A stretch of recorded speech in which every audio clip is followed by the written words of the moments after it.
Ah, great, thank you. Excellent. Thanks again for joining us all. Hope you're all well.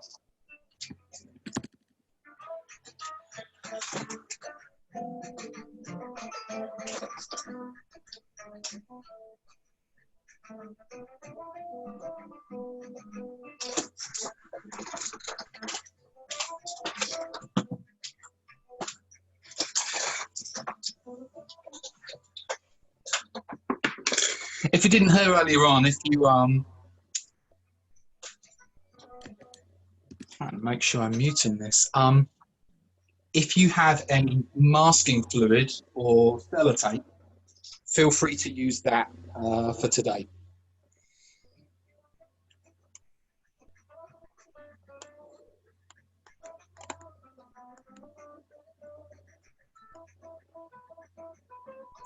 Still working my way around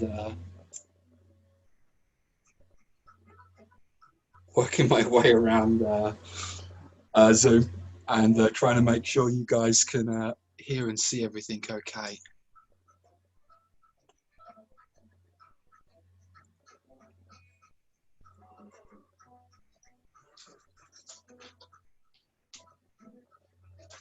Okay, good. If something happens and you can't hear me or it's not loud enough, just let me know. I'm just messing around with the audio settings.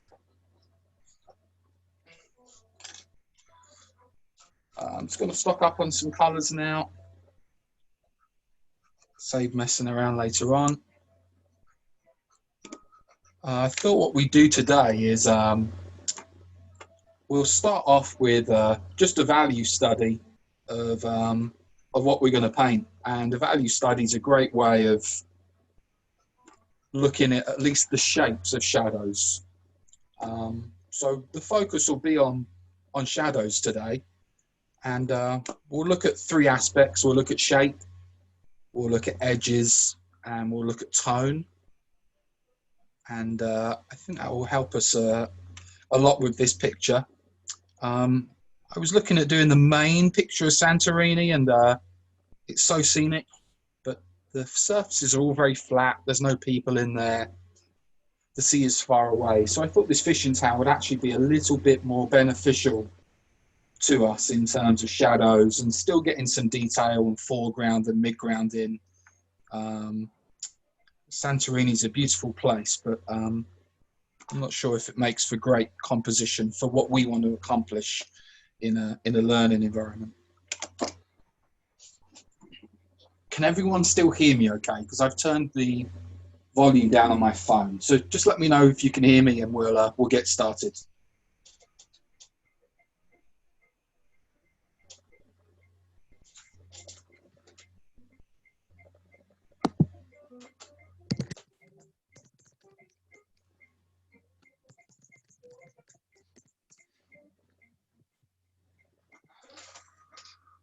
Okay, great, cool, good. So what we'll do, we'll go straight to our main photograph. We've got this lovely scene of from an island just across from another island from Santorini.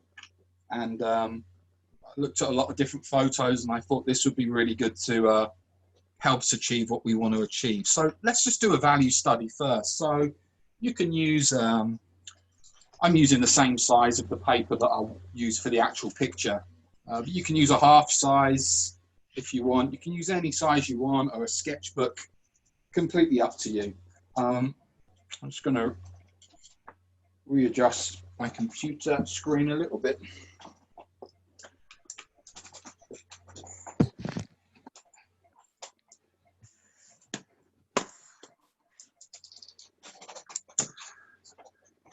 And let's just do a value study, and we'll start off almost monochrome of how it will look in terms of just shadows to begin with. Okay, we've got Jean Bruno is here, and Isabel might have popped out somehow. So we're just going to start off with a sketch. Big shapes first. So if you look at the building towards the left, that almost runs across the middle of the page. You can go all the way across with that. And then you've got this this really nice angled building here that pops out midway.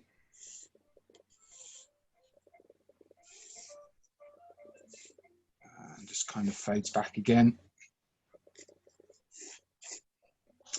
And then other major shapes is you've got these boats. I'm going to leave out the boat on the far left. So our first boat will be this boat here. Sometimes for boats I'll actually try like an infinity ring almost and join it up, and that can sometimes help to get a bit of perspective for a boat.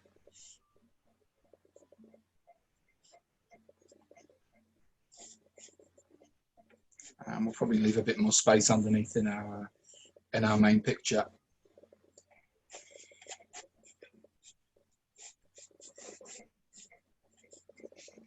And then we'll add the second boat in here. Steve, I'm having trouble seeing anything but a gray screen, then it flips back over to your main taped down paper. I should have been able to mute you all, but if you haven't muted yourself, if you could somehow just mute yourself so the screen doesn't shift, that would be great.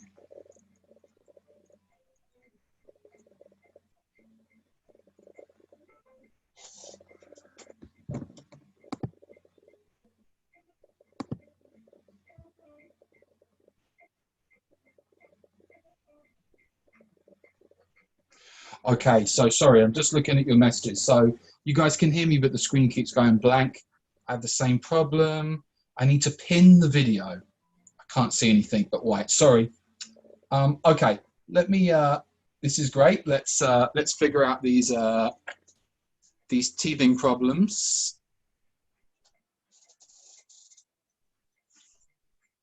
Is that better? Can everyone see now?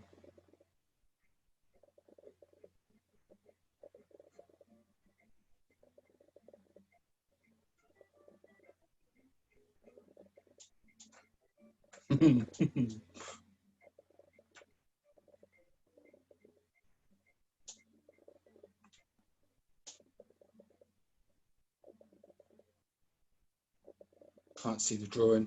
Seems to have two screens open, one blank, one keeps shifting. Okay. Sorry guys, I'll see if I can deal with this. Apologies. Oh, okay. I think I've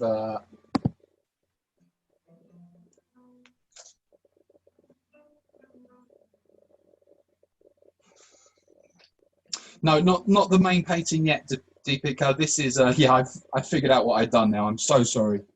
Apologies.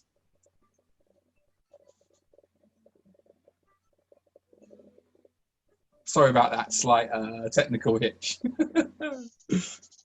So I'm filming the workshop on my phone, but I've also got the workshop open via Zoom on my laptop, so I can see what you guys are seeing on the screen. And I kind of forgot to mute my computer, so apologies. Thanks so much. So yeah, if you're just joining us, we're going to do a value study here of the main painting. So we're probably just going to go monochrome to begin with, and maybe we'll leave it monochrome, and we'll just look at shadows to begin with. For this study, we'll just look at the shapes of shadows.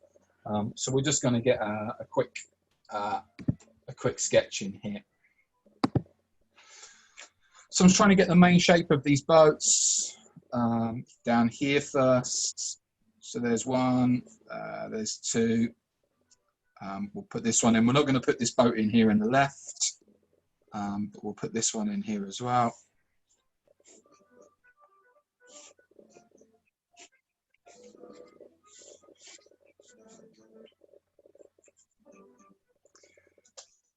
We've got almost the side of a boat here just coming off the screen, which we'll use. And then there's the front of another boat here. Some pieces. Got this lovely boat here in front of this building, which I really like. So we'll just put that in.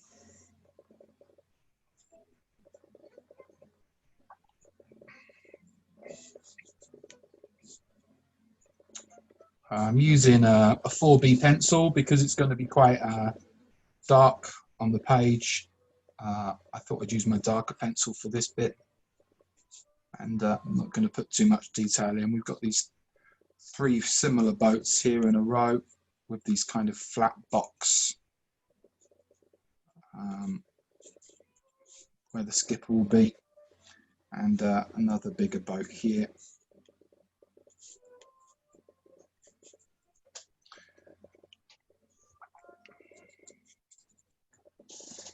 Again, won't put too much detail in the pencil.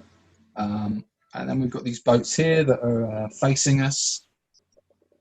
There's a small white boat on the left, and then there's this big green boat, which I'm not convinced I'll do as green, but it's the biggest boat that's there on that side, and it's got a really nice mast, which will probably make a bit taller than what it is as well.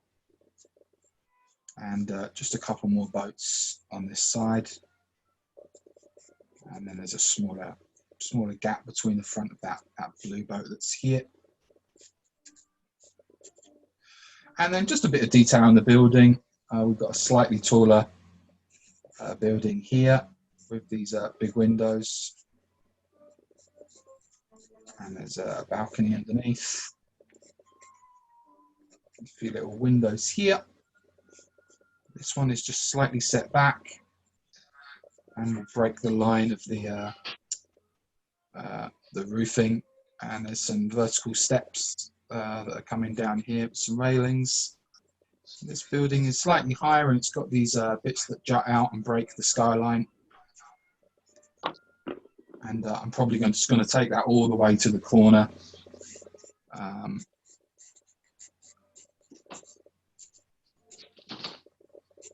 Got these 5 windows here, and there's a white building in front of that, or some kind of lower facade, and we'll just blend that in together.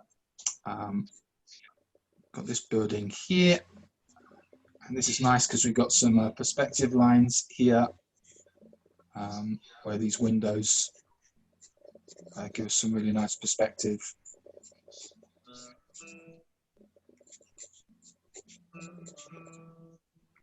And there's this balcony here as well. A window here, and like a roof covering and some bits and pieces back here. Balcony, window, windows. And the only other thing I'm going to slightly change, because this building, I really like this building in the background. It kind of tells us we're in Greece. I'm just going to bring it forwards a little bit. So it's still going to be behind this building, but I'm just going to make it slightly bigger than what it is. This blue dome will be behind, and we'll have these blue domes on top, and just tells us that we're definitely in Greece. Okay.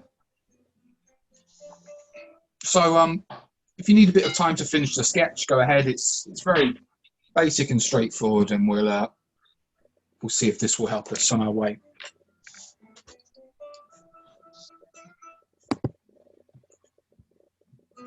So the picture's flashing. I'm going to turn off my overhead lamp and tell me if you have enough light still. It's a little bit dark here in London and overcast. It's a bit cloudy, so I might be relying on the sunlight. Is that better? Is the lighting better now I've turned that off?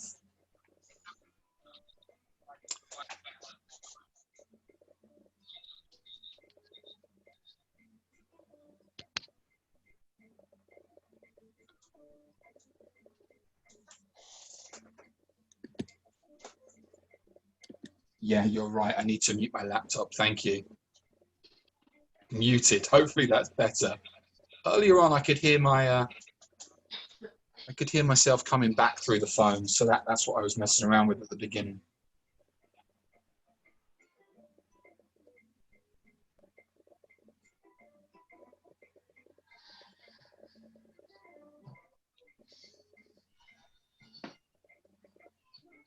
Okay, is that better?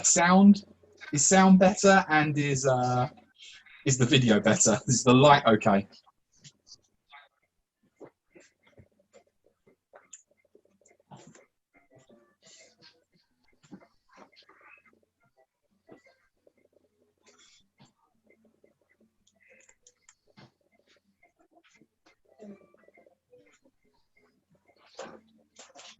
Is that better, everyone? Is there enough light and can everyone hear okay? Thanks, Jan. Is that okay? It's better. Excellent, Pierre. Okay, great, cool. Thanks, guys.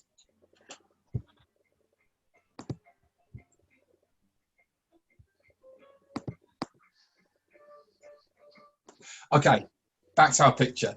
Let's look at some shadows. So I'm just going to mix some neutral tint. So just a fairly dark grey that will give us a good idea of where the shadows are. And just to begin with, I'm just going to go in and just mark the darkest areas of what I can see. So this will almost be fairly monochrome. And I'm going to work right to left on this one because a lot of the shadows are on this other side. So we can just have some fun here and work out where the darkest areas of the page are.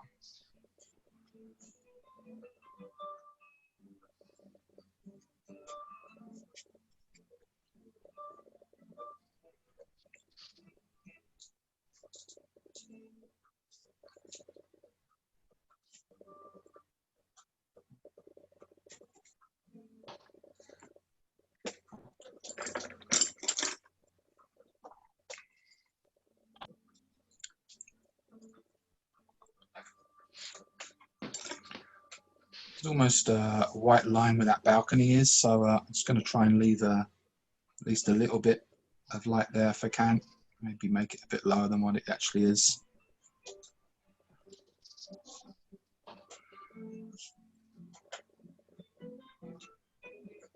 And the shadow goes all the way down to the roof of the boat. So if you remember, we're looking at shapes of shadows. So something that this will help us achieve is hopefully linking shadows. So in the actual main picture, for me, I'm thinking, can I link the shadows of the building to the shadows of the boat? So as this shadow comes down the building, could I actually somehow link that to the front shadow of the boat that's here? Then there's a nice white line at the bottom between the hull and the actual top of the boat. And that goes all the way around and actually will probably link into this shadow here.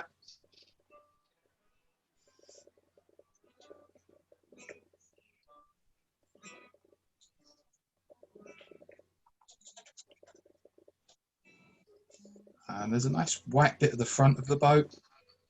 So we're gonna leave a white line there. White line there and another white line at the front. Can we link this to the front of the boat here? That will be linked to the building. And this is the bit behind the building. And then the same again, there's the front of the third boat. There's the bow of the third boat. And leaving some white lines to highlight the top of the bow.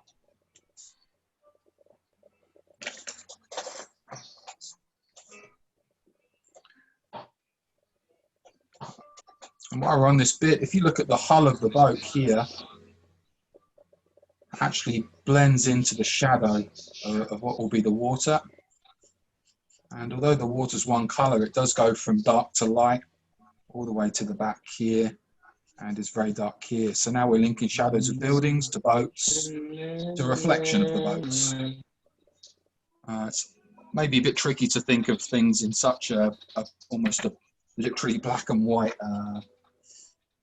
sense, but it can really help us give an overall view of the picture. There's the front of the boat, the overhang, and the bits and pieces inside the boat linking. Again, if you look at the hull, you really can't see where the hull finishes and the water starts. It just blends in. And there's not too much of a reflection, but we will try and simplify these shapes and reflections.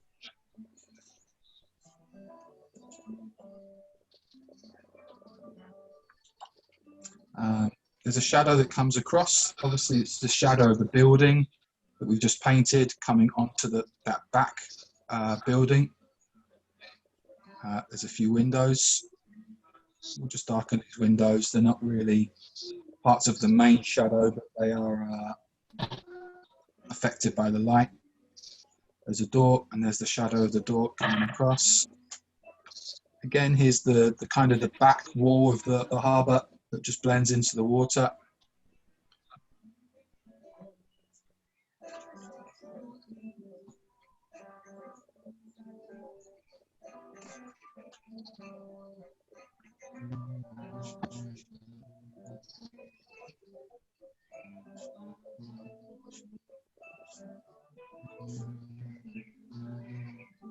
There's some bits and pieces at the back here.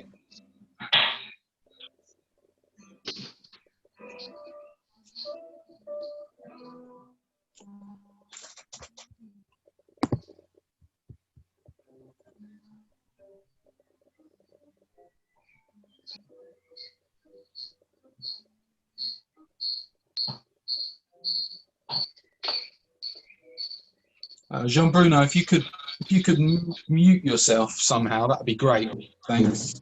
Okay, okay.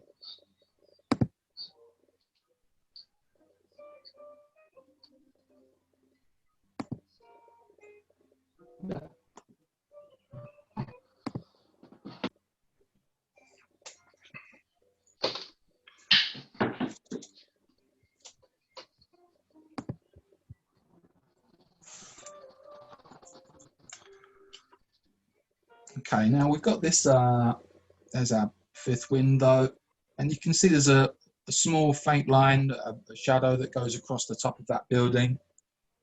The light is coming from right to left, so the back of these parts will have small shadows. I'm not going to do a shadow on the side of these buildings, this dome. The dome will be blue, and the front of the building, these towers will be white. They're the furthest away, so they're going to be quite faint. So if I had to say they're going to be dark or light, they're going to be light. We can finish the rest of the building now.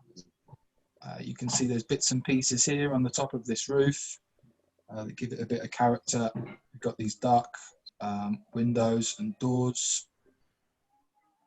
There's these stairs that will come down. There's almost a back wall here.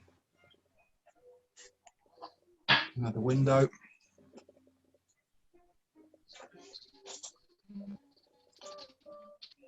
More windows here.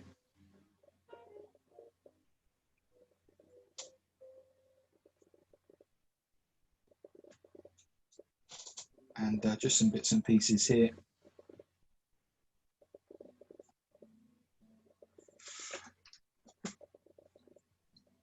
And all that's left really are the boats now. As the sun is obviously coming this way, it's going to be as we're facing the kind of the left-hand side of the hole that's going to be the darkest, although it kind of curves around because it's almost in the shadow. But we're going to leave the other side white for now and just put in maybe the left-hand side window and hold the boats. This line that comes up the front of the boat is really important. It gives it its shape, along with sometimes the different coloured stripes that are on the boats.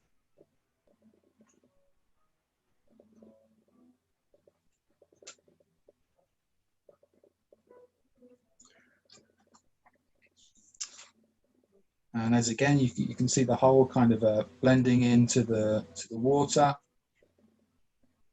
These lines won't be too dark, but they're in front of a building, so we do want some kind of shadow underneath the boat to anchor, literally, anchor the boat down. And now we just do the boats at the front here. So obviously the sun's coming this way. You can see that this side here of the boat is very dark.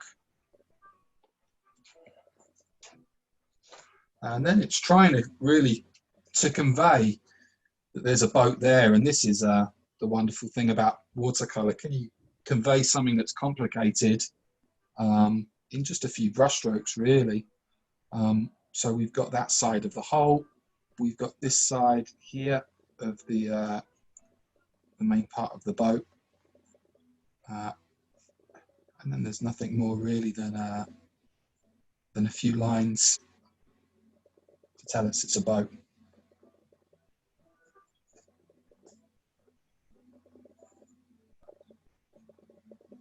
This is kind of the railing at the front and a few bits and pieces.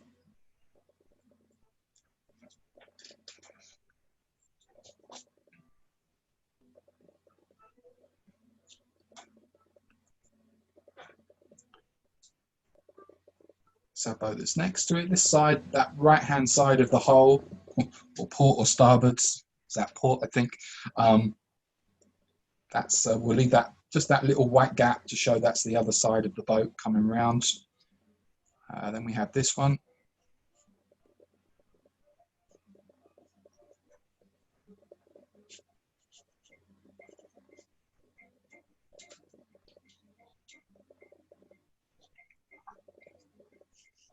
This boat's quite simple. There's nothing much on top, but we want to give it some character and make sure there's bits and pieces inside.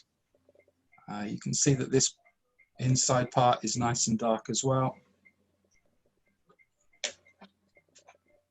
And then all those shadows link to this last of our bigger boats. There's some floats on these boats, so I want to cut around them if I can. And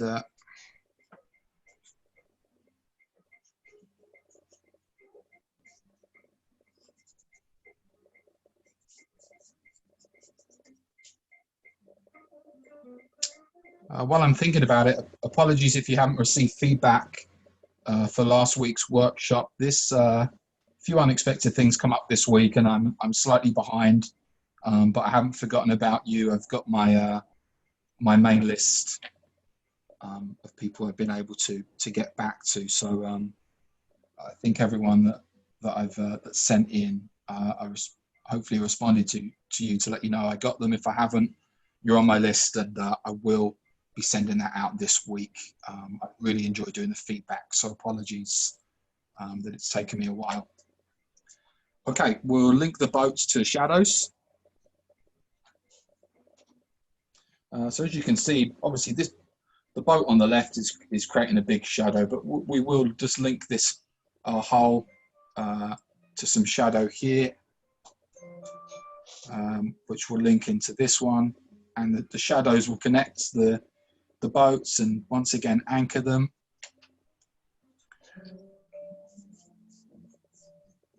This will be the darkest part of the water anyway. The water here will be quite almost white paper, maybe just water literally from our brush going into a nice blue. And there's another boat that's here in the shadow, and this will give us some nice kind of tonal contrast.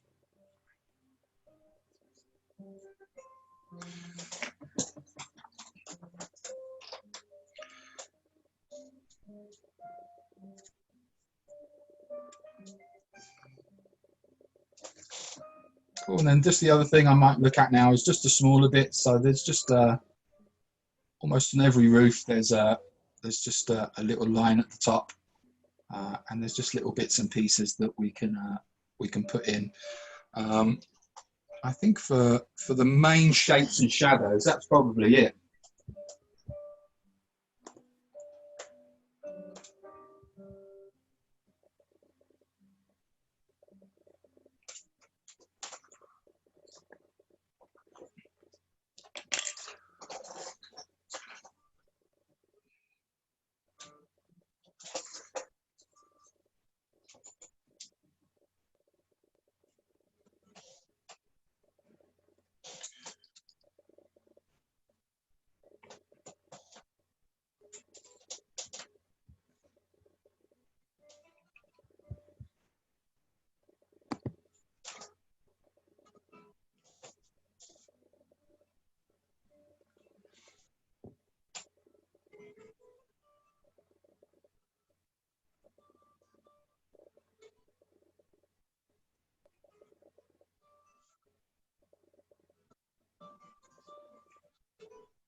And I think we might put a few people in as well. So now's a good time to see how that may look. I think I might put a couple of people in these flat boats, just fixing their nets or their getting ready with their ropes. So I think we'll put one guy. I want that guy facing. We're going to put a guy in here later on, right here, and he's just going to be bending down, fixing some nets. And because that guy's facing that way, I'm going to put a guy here, facing the other way. So once again, he'll be almost bending down.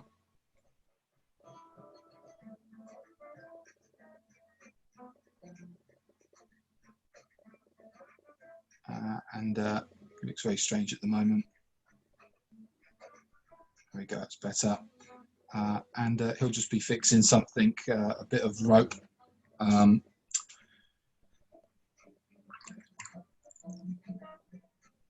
When we put these washes in as well, I'm going to try and keep some areas free for rope. So I might scratch them. I might use my palette knife. We might use some gouache after, just to highlight. If you look at those ropes there, all the white highlights of the tops of the ropes here. So we can put that in, see how it looks. I'm just going to find my gouache. Or you can use titanium white. So let's use that. So just as it's black and white, I'm just going to use some Chinese white or titanium white. I'm going to find my thinnest brush, sable brush at least, and just drop a bit on there, and we'll just get an idea for how these lines will look. So we'll just give some rope that's going to be coming across. I'm going to leave out that bit of pavement in the bottom right, but we'll just put these ropes in for how they'll look in the picture. And these are just little bits of what we call jewelry, that kind of little details that bring a painting to life. Probably have a mast in here that's going to be white, and I might add another mast in here.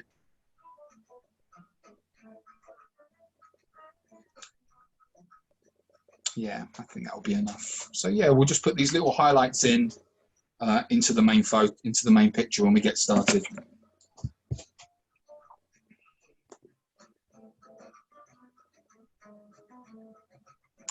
Okay, cool. Hopefully that helped. If you want to give yourself another couple of minutes to finish that, go ahead.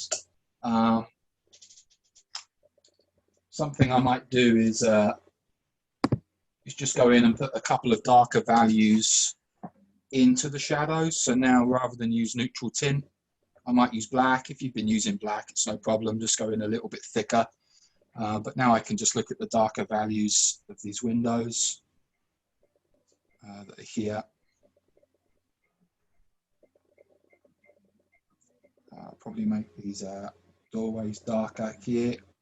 We've got the windows of the boats here, here, here. These are the front windows of those small boxes on top of the boats. We've got this nice dark line that comes around here. Another window here, and a couple more windows.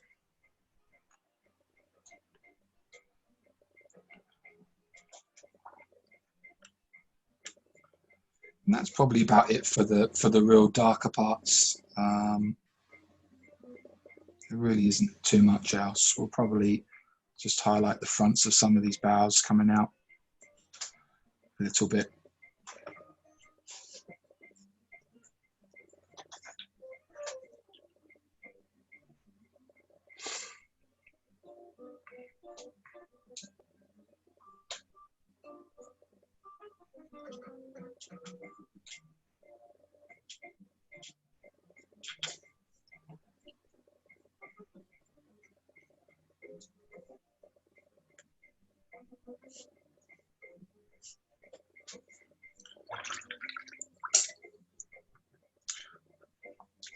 So sometimes I'll actually put this somewhere where I can see it. So I actually move it almost to the top, probably just out of your view, but I can see that and refer back to it while I'm painting, just to get an idea of, am I staying true to the kind of the tonal value that I wanted to attach to the picture. Okay, cool. So give yourself another minute. Has everyone finished that initial kind of tonal study value of the shadows? If everyone's finished, just let me know. If we need a couple more minutes, it's no problem.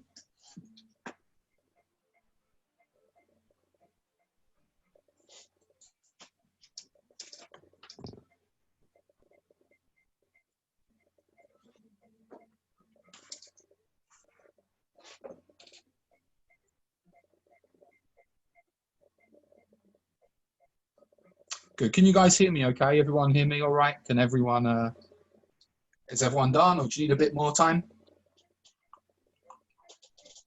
Thanks, Christian. Great, Topeka, thanks.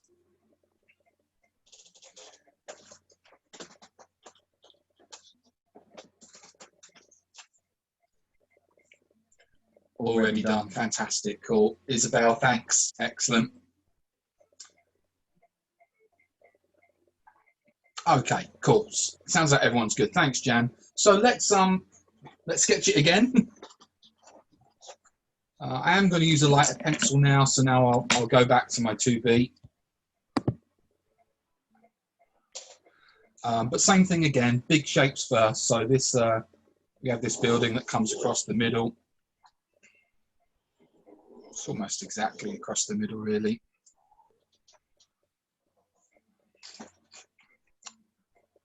And then we have this building again that pops out.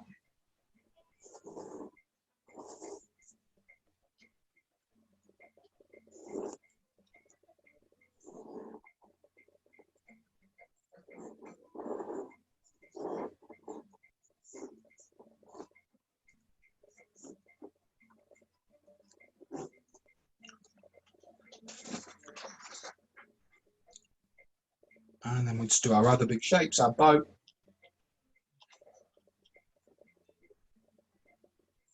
Again, we'll leave out the boat that's on the far left.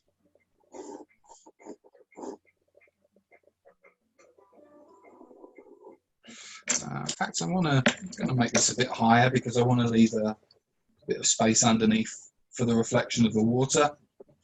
So actually might start with the top. There's not a huge gap between this and the boats that are going to be here in this area. I do want to leave some water.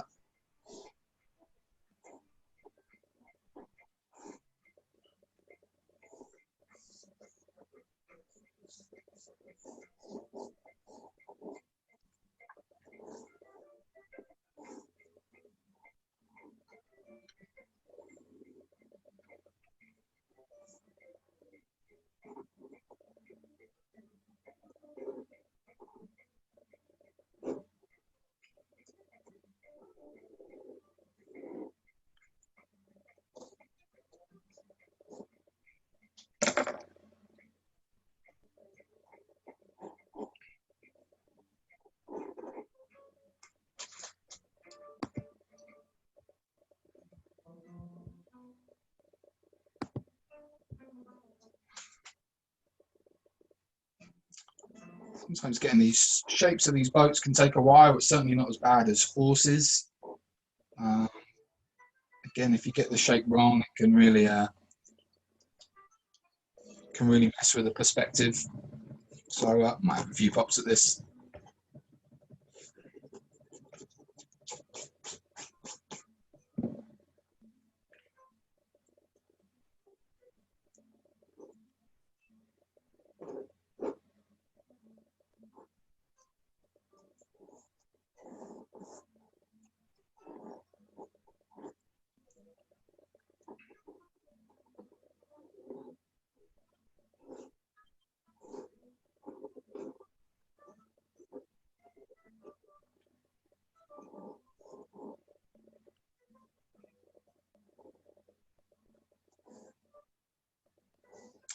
think it's a bit better. Wasn't really happy with that first initial shape.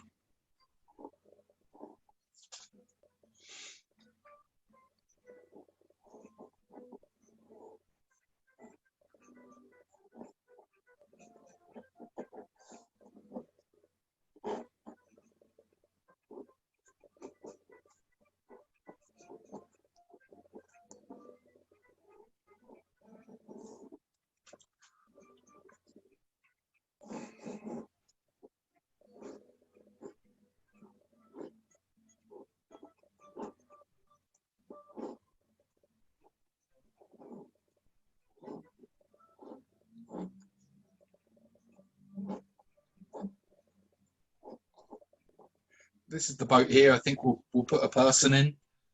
So we'll put him in a minute, and that might give us a bit more character to the picture. There aren't too many figures in here that I can see, so we'll just use artistic license to create them.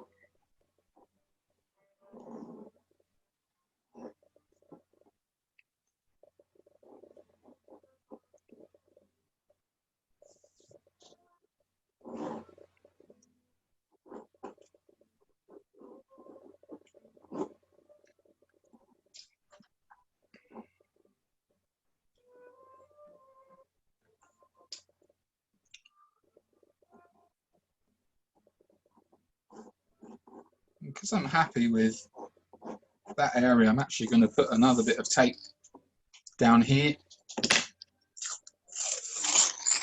This paper is probably just a bit too wide for what I wanted to do, so I'm not going to mess around and try and fill that space with something I don't want to.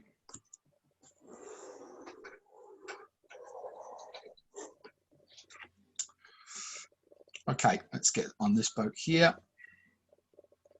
I'm going to do the cab first because that kind of gives me the reference point. It's almost on the corner of the house, and it has that lovely angle forwards here in the front, and that part that sticks out at the top.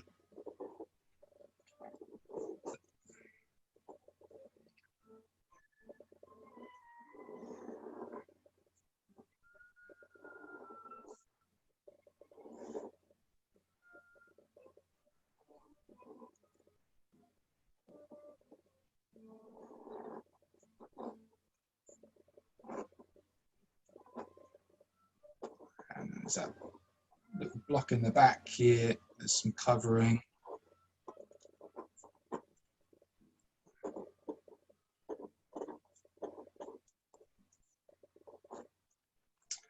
And there's these other two boats next to it.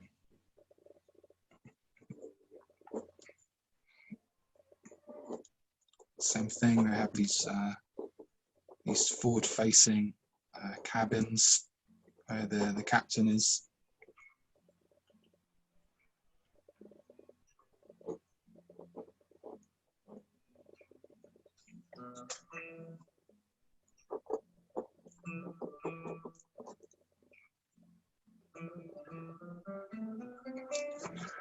I think I'm just going to put one of them in next to that main one and eliminate that second one, because there's a nice little boat here in the corner with the blue hole that kind of breaks it up because it's a different shape.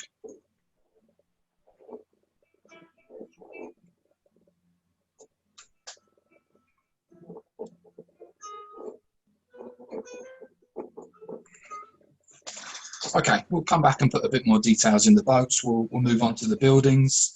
So I'm going to start with the building that's closest to us. We'll start with this parts that protrude out up top, and it's a bit halfway through. And again, we've got these lovely lines that will give this building some really good perspective. And here's this balcony. I'd like to try and keep this line of the balcony white if I can. And we'll put these railings in with a very thin brush after. We've got these 3 windows here. And now I just go back to my value study and put that above and make sure I'm capturing all the the bits and pieces that I want. Window on the side here. I'm not going to worry too much about these railings here at the back. It's a little bit fiddly going into the shadow, so we'll cross that bridge when we come to it, and we'll see how it goes. There's another boat just here, and this boat is just coming off to the side here, isn't it? Okay, buildings at the back. Just got an email from Shannon. Okay, cool. Shannon just apologised. She can't join us today. She's normally with us for all the workshops, but something's come up, so I just emailed her to make sure she was okay. Let's work this way because we might end up cutting out the buildings on the far left. Just got two small white buildings here with these big windows. Then some bits and pieces at the bottom. Then we come onto this building, which is kind of along with this building, I think my eye gets drawn to this building as well. Maybe just because it's got these funny little bits sticking out the top, which we'll try and get in somehow. I'll put lines in. I don't want to separate the buildings. I want them to blend into each other, but just as a rough guide. There's 5 windows here. Sometimes I don't count windows, but it works. The top of the building's a bit darker and the bottom's a bit lighter. I'm just going to do it all one colour. It will all blend into each other. We'll put a bit more detail in there later. And we've got this building here with the stairs coming down. More doors that kind of break up the flatness. Here's the building with the other balcony. These balconies, you can see how white the front of this balcony is. So this is a really nice opportunity to give the contrast of the shadow with this line up here, the balcony here. Maybe we'll put a balcony in this middle part as well, just to give it a bit of life and character. I want to break up this straight line here. This building comes out a bit further. Here there's some little pieces. And obviously we're going to put in the towers as well. And we can put this building in here. I do want to bring these towers forward a bit that tell us we're in Greece. So we'll put these in here.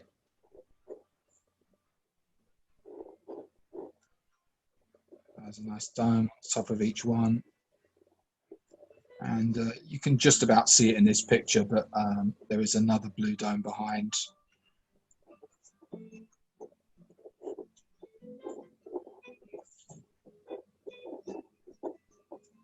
And this will just all be backgrounds anyway. Major shapes still. Let's just finish off with these boats. So we'll go left to right. We've just got this boat here. The great thing about the boat is it breaks.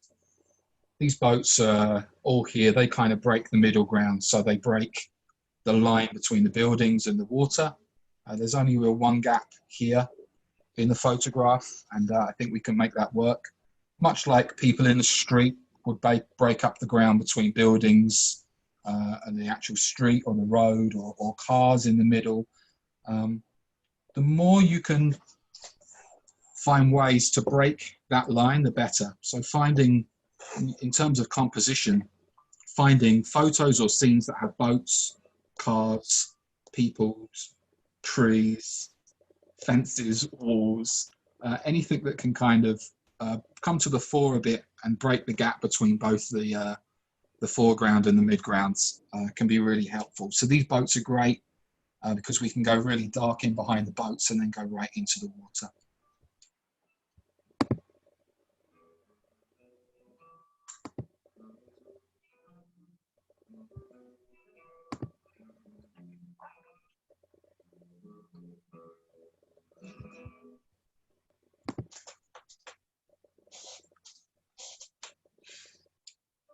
There's this small white boat here. So we don't want to do the boat underneath this line. We almost want to do it just so it breaks the top of the line.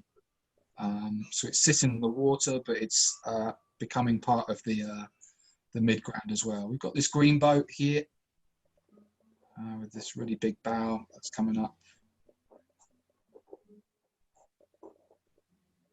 It's the kind of the brown cabin on top, and it's got this really nice mast that I'm going to bring higher to break the line of the roofs.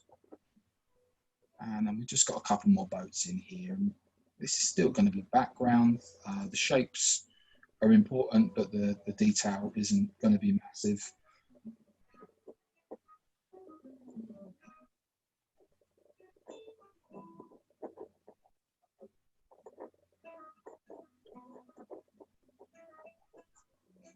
And we'll put some ice on these as well, see how it goes. And then we'll just do one more smaller boat here.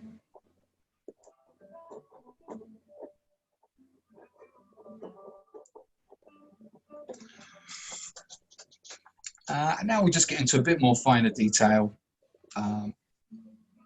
Wouldn't mind giving these windows a few squares. We'll make these kind of 6-pane windows just to give it a bit of detail. There's the back wall of the harbour. And the only real thing I want to do now is just put a couple of people in and make sure that I've got the detail on the boat. So there's some of these nice rings here. They're black on the photograph. The tyres, you might make them orange just to give a bit of colour. We've got these buoys that are here on this boat, and I think we'll put a couple here on this boat as well to make it break the lines.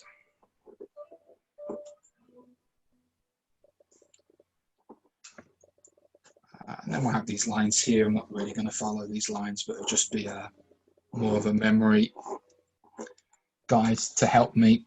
And that's pretty much it. There's our main shapes, some detail, and a few little highlights that we'll do at the end. These rings, the rope that are going to be mooring the boats, and we just want to put these guys in, don't we? So I wouldn't mind putting a person. Let's put a person on the one closest. So we'll have him facing out. I'll have him bending down. So the head's going to be really far forwards. He's going to have a back leg and a front leg supporting him while he's bending forwards. And he's just going to be tightening some rope. And then that's have the same, but almost mirror opposite. So we'll have this guy bending down here. I think he's bending enough.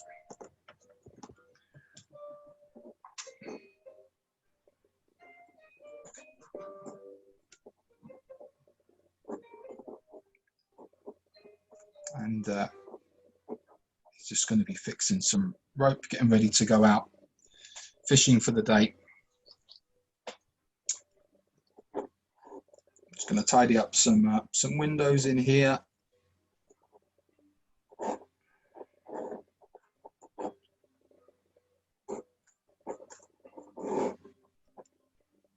And the stripes on the side we'll put in. We're going to put this. Almost every boat here has these stripes, and they really do a great job of breaking up the shape of the hull, but giving it some colour as well. So I'm going to show you a few little tricks that we can use for that as well, with some paint right out the tube. This boat here is a little bit lost its shape. Do we really need it there? Is going to help us.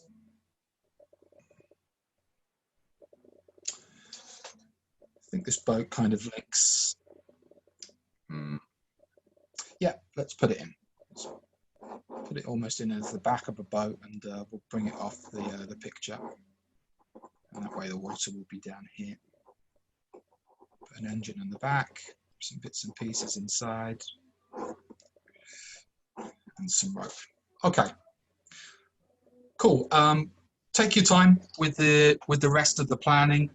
We've got a whole hour left, so I'm hoping I'm slightly ahead of where I normally am.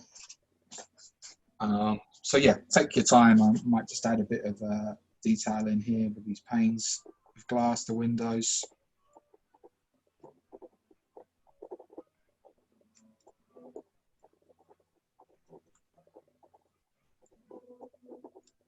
Sometimes if windows are quite dark, and these small pieces, I'll just pencil them in, paint over the top of them, and normally comes through underneath the paint, or just serves as a little memory guide that they're there.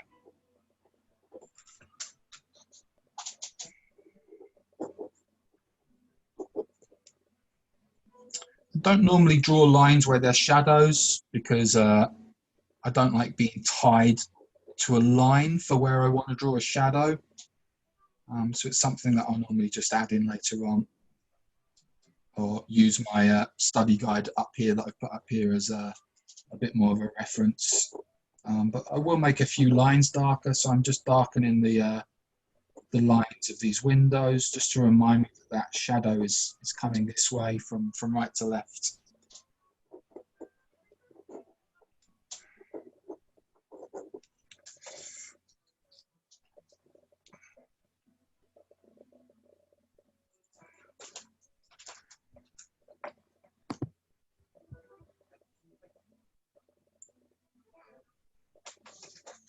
Excellent. So yeah, I'll give you guys a couple more minutes to finish the sketching. If you have finished your sketch, just type in that you're done, and then I know we're not leaving anyone behind, but certainly give you guys a couple of minutes. But yeah, just type in that you're done if you're finished.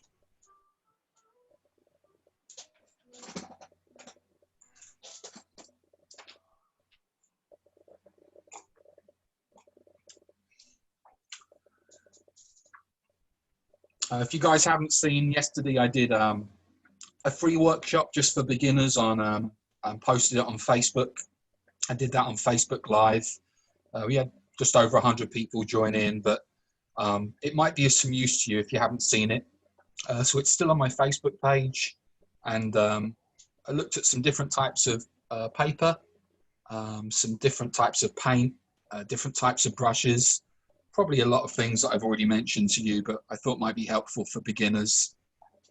And then just looked at some perspective stuff, but the paper and the paint especially might be of use to you.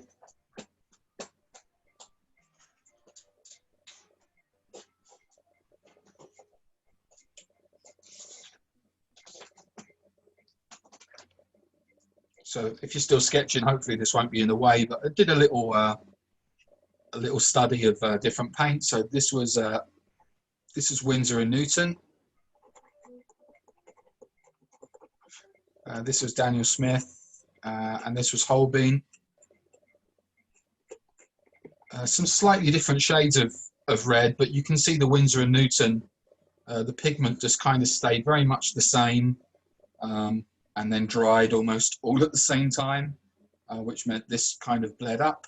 You can see the Daniel Smith is a lot smoother, but you can see the Holbein is just as smooth, but starts to granulate a bit more here, because there's more pigment in the paint. So this Winsor and Newton I still use, but this is a student grade paint. They do have a professional line of paint, and I do really like Daniel Smith as well, but Holbein is just that slightly more flexible, reactivates better in the pan. So it was interesting to do that. I hadn't realized how much it bleeds, but it was quite interesting. But yeah, that's up on Facebook if you wanted to check that out.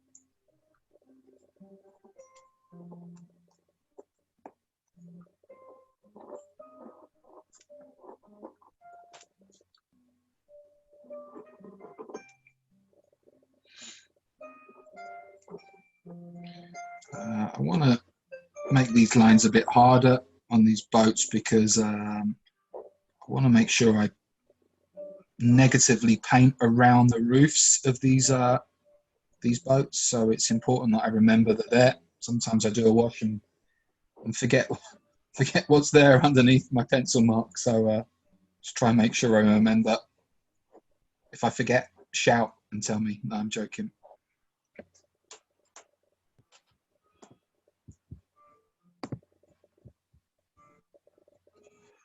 I'm assuming everyone is still sketching, and if you are, that is totally fine, totally fine. But no one said they're ready yet, which is it's no problem.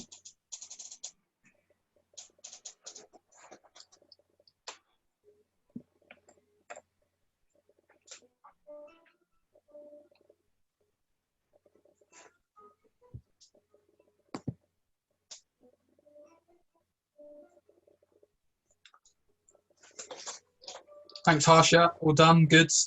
And the rest of you, please don't hurry. Take your time. We've got a good 50 minutes here. It's no problem. Thanks, Christian.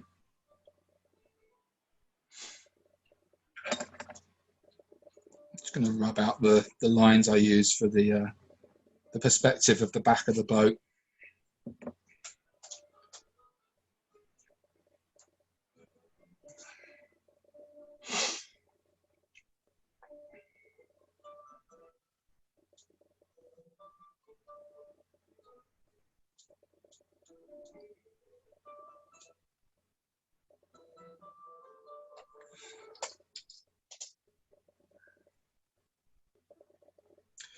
Good. I hope you've all had a good week and everyone's safe. The lockdown here in England is being eased slightly, and we can meet with people from I think 1 or 2 other households here in England.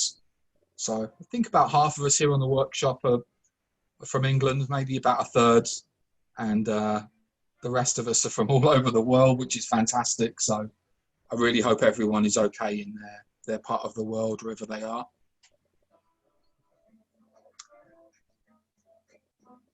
Thanks, Jan, done as well. Just out of interest, if you're still sketching, you can do this in a moment. Thanks, Deepika. Could you let me know if you have masking fluid?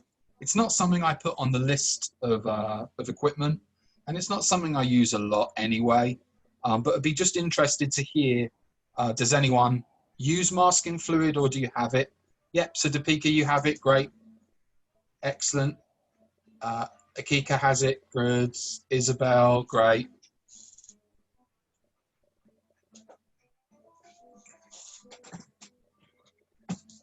Excellent. Marie, great, fantastic.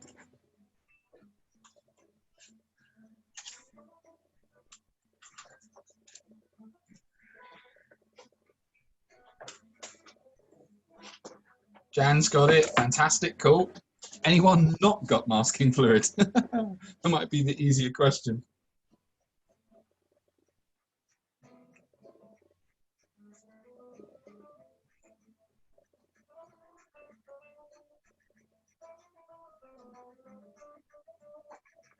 Don't have it. So Harsha, don't worry if you don't have it. It's no problem. Ray, don't worry about it if you don't have it either. If you don't have it, get a pair of scissors, and I'll show you how to use masking tape instead of masking fluid for some of the bigger pieces that we can block out. We're going to negatively paint the tops, kind of like what we did in Rome last week. I wasn't too happy with it, but I think it will work quite well for this piece.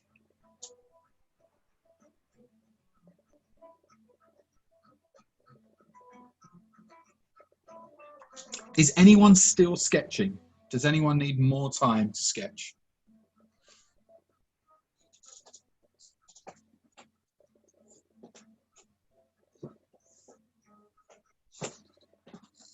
Okay, cool. So excellent, thanks.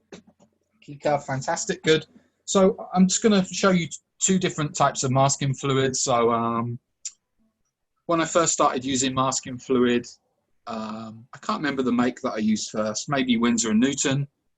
Then someone said that the Jackson's masking fluid was quite cheap and quite good as well. And I used that for a little bit and it worked out fine. I applied it with a brush. Then at a workshop, I saw somebody using this, and I will never go back to any other masking fluid than this. It's made by a company called Frisk. It's blue, so it's really easy to see where I put the masking fluid. But the amazing thing is the unbelievable fine point it gives you. So the applicator for the masking fluid comes out the top of this needle. Now it's probably taken me about 6 months to be able to control how much is coming out, how quickly or how slowly. But I think I got it on eBay for maybe £2 or £3. It's made by Frisk, and it's called Masking Fine Liner, and it's blue. And I've used this for probably a year now, and I've only not even used half of it. So this is a great masking fluid. Highly recommend it. It's cheap. You just have to make sure that the thing that keeps it fluid is this needle that's normally attached to the lid, goes just down in top here, and it makes sure that it keeps it fluid, doesn't dry up. So I'm going to just put a bit of masking fluid here for the tops of these buildings, and here loosely for the top. In fact, we'll go all the way down for this mast, and it's just a very thin broken line, and you can probably see already how thin that line is with this. So feel free, if you do have masking fluid, feel free just to use it for anything that's sticking out the top of the roof that you don't want to be in the blue sky. If you don't have masking fluid, I'm just going to show you another little trick that you can use. So the tops of the buildings, they're going to be white, or we're going to paint over them with a very light color if we do want to give it a bit of warmth. Here's another little trick. You can get some masking tape. So for this middle building here, I'm going to try and block out this bit, and these bits here, just so I can break the straightness of the roof. So I'm just going to cut a thin strip of masking tape.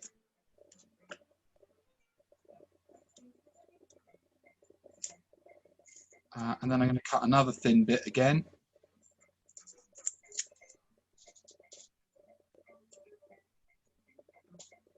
This bit is quite thick, but it's no problem. I'm just going to use that little bit of masking tape to go into that section there. So normally I'd use masking fluid, but just because you might not have masking fluid, just cut a very thin strip of masking tape and just pop it over whatever you want to use it for.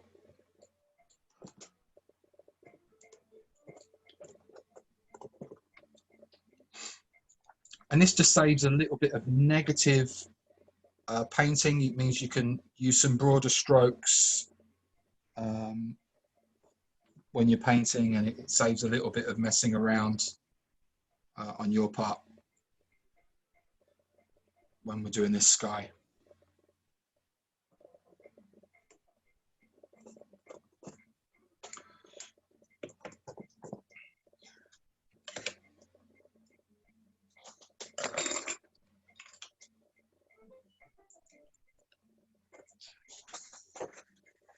Good. I'll just give you another minute if you fancy doing that. You don't have to. You can paint negatively around these bits and pieces. It's no problem. I'm going to paint negatively around these domes here, but some of these smaller little pits might just leave a little bit of a highlight.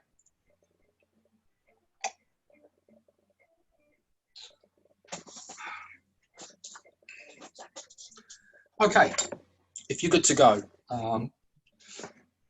Because the bottom of the sky I want to be quite light, we're going to turn it upside down. So I'm actually going to turn my board upside down.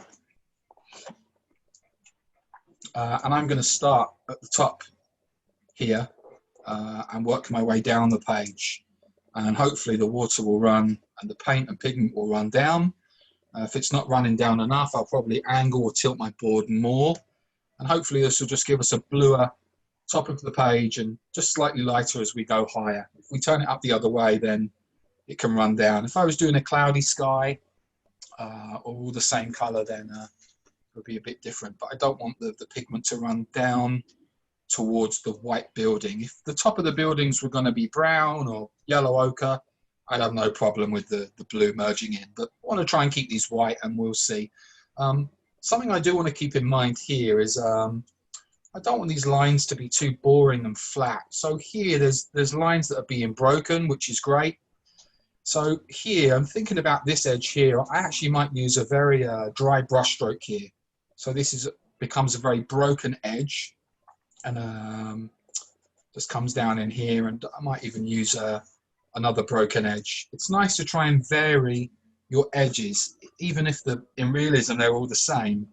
Sometimes I think picture might not look boring if there's lots of straight lines, but by breaking lines and blurring lines and having a few straight hard lines, it just mixes it up. I'm just going to wait for this masking fluid to dry a bit. In the meantime, I'll start mixing.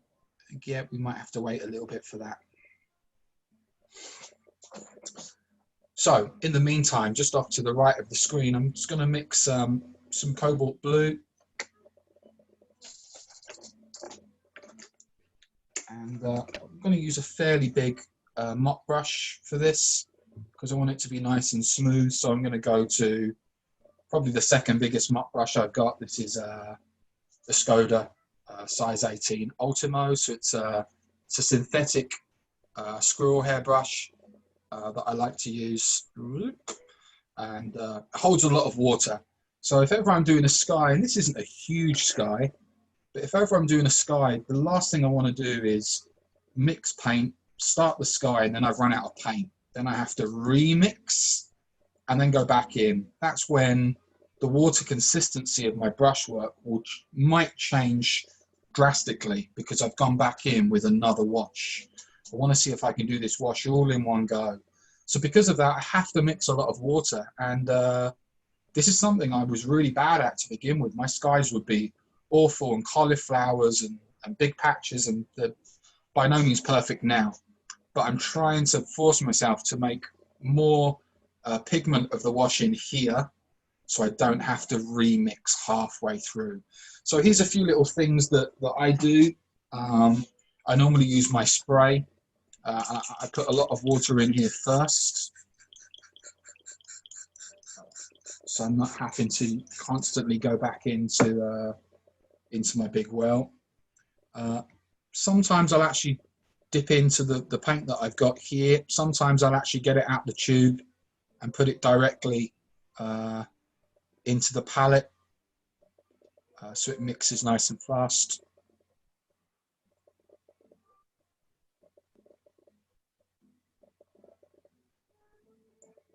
And another thing, if you do want to get more water, there's one thing you can do.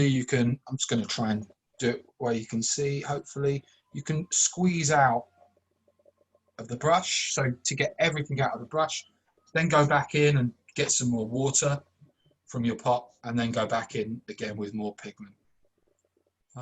So it's really important. If you don't want your sky to be streaky, it's really important to make sure that this mixture is good. So I'm just going to constantly mix here to make sure there's no parts of the water that are very watery and no parts of where there's lots of pigment that hasn't been mixed. And I'll do this even more if I'm blending colors. I'll mix and mix and mix and mix and make sure it's going to be nice and smooth. So I think there's enough here for the sky, but I'm going to do more to make sure that there is definitely enough.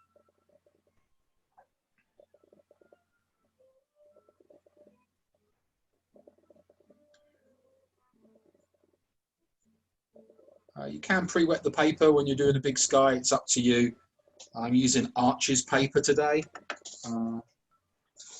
So this is the paper that I'm using for this painting. So it's 300 GSM. I'm using one that's twice as big as this. It's very rough, which I like. It's not great for skies because it's very dry and it kind of soaks up the paint, but we'll see how it goes. We're going to start with this dry brush stroke because I think it's the most important one. So I'm going to push my brush down into the paper, and I'm going to push it hard. That will make sure that a lot of the paint and water will soak out onto the page. Then as I drag it quickly, it should hopefully leave a broken edge. And I'm going to use the top for the broken edge. Sorry, I'm actually going to bring it around. I'm going to use the not the point of the brush, but I'm going to use the bottom of the brush for the broken edge, because that's where the least amount of fluid will be. The quicker I do it, the more broken the edge will be. And if it's too broken, I can just go and pick and choose what bits I want. So it hasn't really making. I wanted it to be a bit more broken than that. So because I did it quite quickly, I can go again, and it's broken-ish. It's not as broken as I want it to be. We can go again this way. It's a difficult one to get across. And there we go. There's a bit of character in these lines. It's not too straight. Now it's a race. I want to make sure that none of this dries out, this is why it's good to mask around. Now we don't have to mess around with these bits here. I just want to get these towers in, but I'm not going to fuss over it because it's more important that the sky is nice and smooth.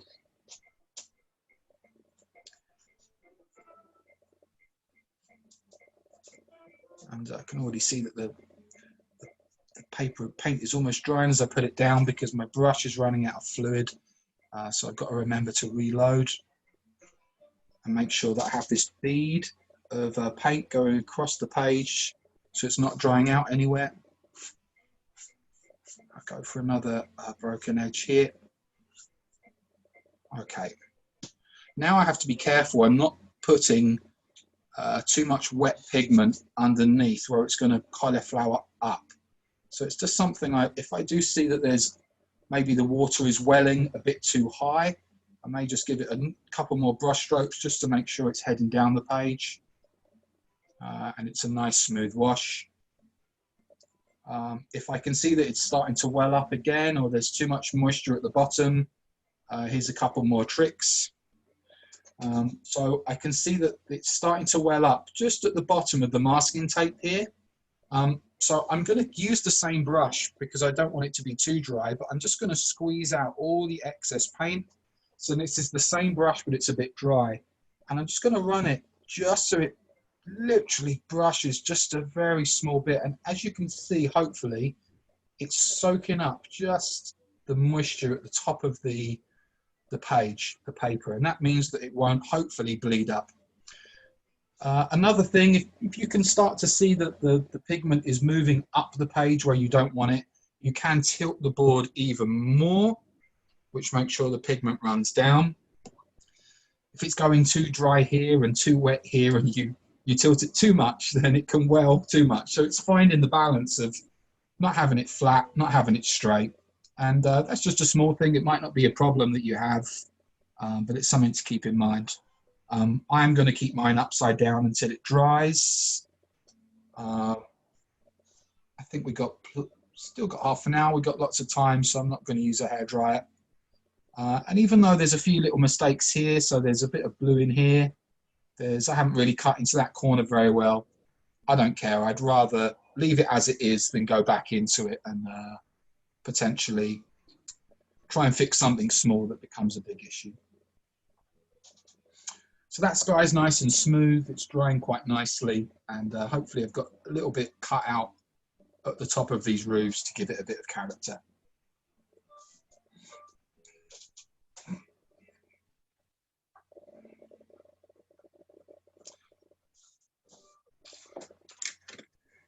I might use a hairdryer to speed this up a little bit. Got a hairdryer, more than welcome to use it. Apologies for the noise. When I use the hairdryer, I don't put it on max heat and I don't put it on max power. I don't want it to push any of the paint around or dry it too quickly.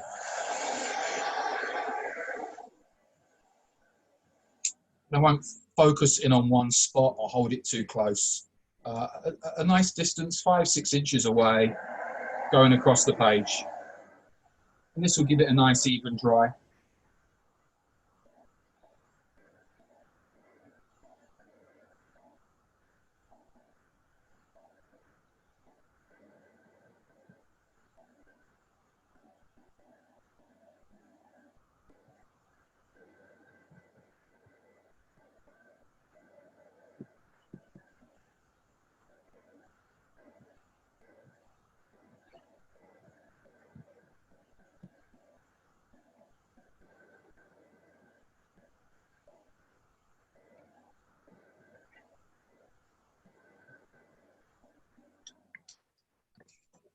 Okay, can turn this up the right way now.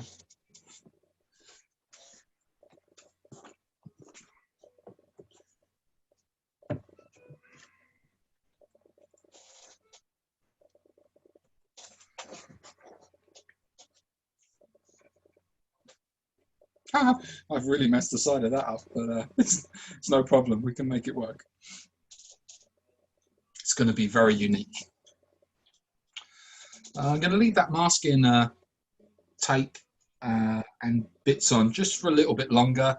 Sometimes the wet paint will collect around anything that's masked. So this masking paper and this masking fluid, the paint might collect around it and it might just be a little bit more wet on the edge. So I try not to take it off too quickly. But we will work our way down. We'll give a little bit of warmth and character to these walls. In the photo, they're a bit boring and white. We'll see if we can change that.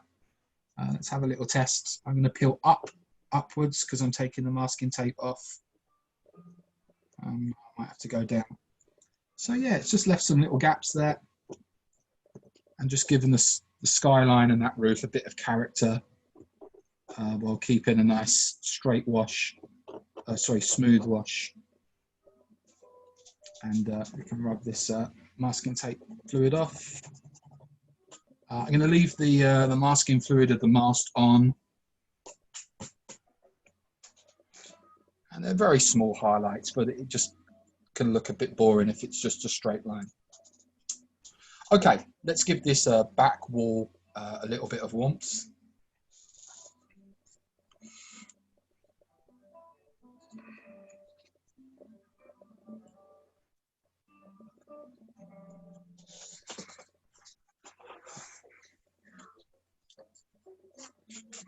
I'd normally use the other side of my palette, but I'm cleaning it out so I can use the wells that are closest to the camera, so you can see a little bit of what I'm mixing. If I get really tech savvy, my dream is to have two cameras, one on the page and another one on the palette, and you can see exactly what colors I'm using and the whole palette of what's being mixed. That's my goal for the future. Palette cam, I'm going to call it.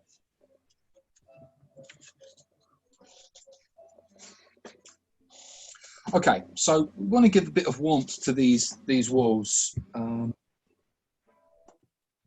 not too much. I don't want to use just the white page. So I'm going to mix a very faint kind of warm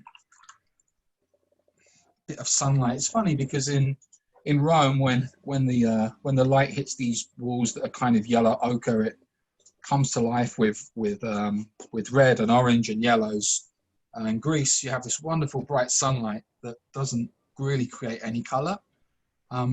So I want to make this this orangey, yellow ochre, reddy, yellow. I want it to be very watery and faint, and just to give a little bit of warmth to where the sun is hitting it.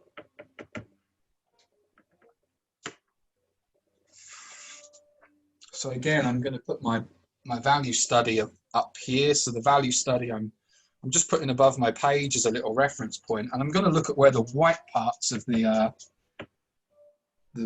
picture are, and I'm just going to give them just a little bit of warmth. And right now it doesn't almost doesn't register.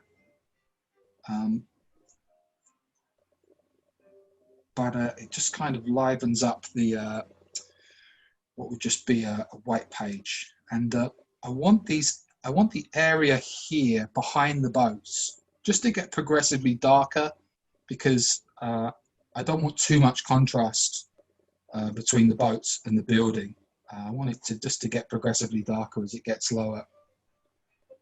So this building here is actually a lot more almost yellow ochre, but I'm not going to make it yellow ochre. I'm going to keep it the same kind of warmth here. I'm just going to do this back wall first, and then we're going to go in and put a few more bits and pieces in it.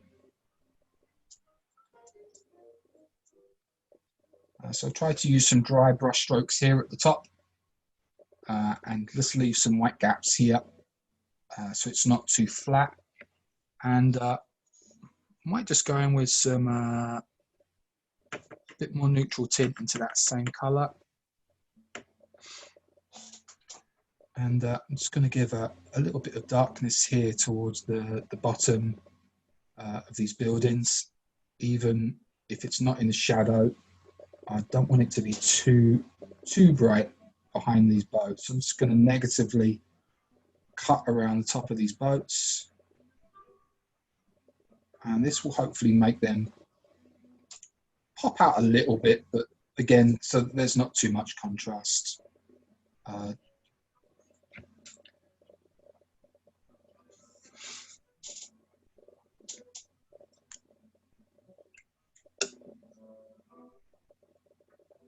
And while that's wet, kind of drying, I'm going to go in and I'm going to get some cobalt blue, some ultramarine blue, whatever blue you want to use for those 5 windows. And I'm going to go in fairly darkish, and I'm just going to put some squares of these windows in. So I'm using my sable brush. And as you can see, these ones have all got hard edges, but as they hit some of this wet area here, they're starting to blend in, which is exactly what I wanted. And this just changes our edges. We've got hard edges and soft edges. And this blue will register nicely after we do the domes on top as well. It's starting to bleed in. And I actually want it to bleed in a little bit more. So I've just got some clean water on here now. I'm just going to flick some clean water just at the bottom of the window, just to make it a slightly more broken edge, and I might try it here as well. And this just kind of gives it a bit more character. You can even drop in just a little drop of water here. We'll just make it blend and look like a real watercolor. Again, don't forget this is background as well.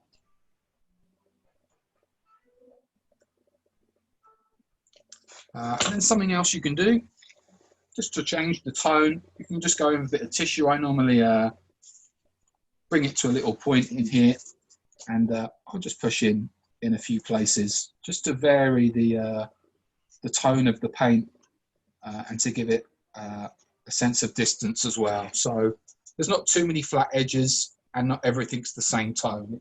It's varied a little bit. I don't want these areas behind to be too flat as well.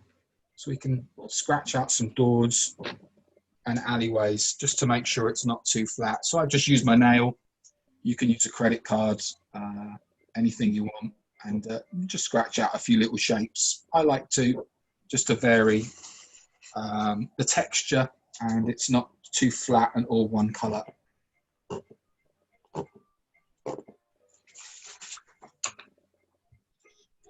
Might go in and do these windows here because there's not too many shadows on this side.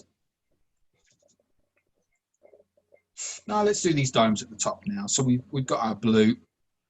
So here's what I'm going to do. I want the top of the blue dome to kind of blend in to the whiteness of this tower. I'm not going to put a shadow on this side of the tower. So I'm just going to put some clean water. So I've got 2 brushes here. This has got clean water in, this has got the blue at the top, you can see. I'm going to put this clean water, not too much, not so much water that it will run down. So I'm using a synthetic brush that doesn't hold too much water. In fact, you can see that it's barely kind of on my finger. And I'm just going to run that water across the line of where the dome is and just a little bit lower. And I'm going to have a tissue ready as well because I don't want it to go too far. So I'm going to start at the top and I'm going to get a nice contrast of blue for these domes and the sky. And I'll do this dome at the same time.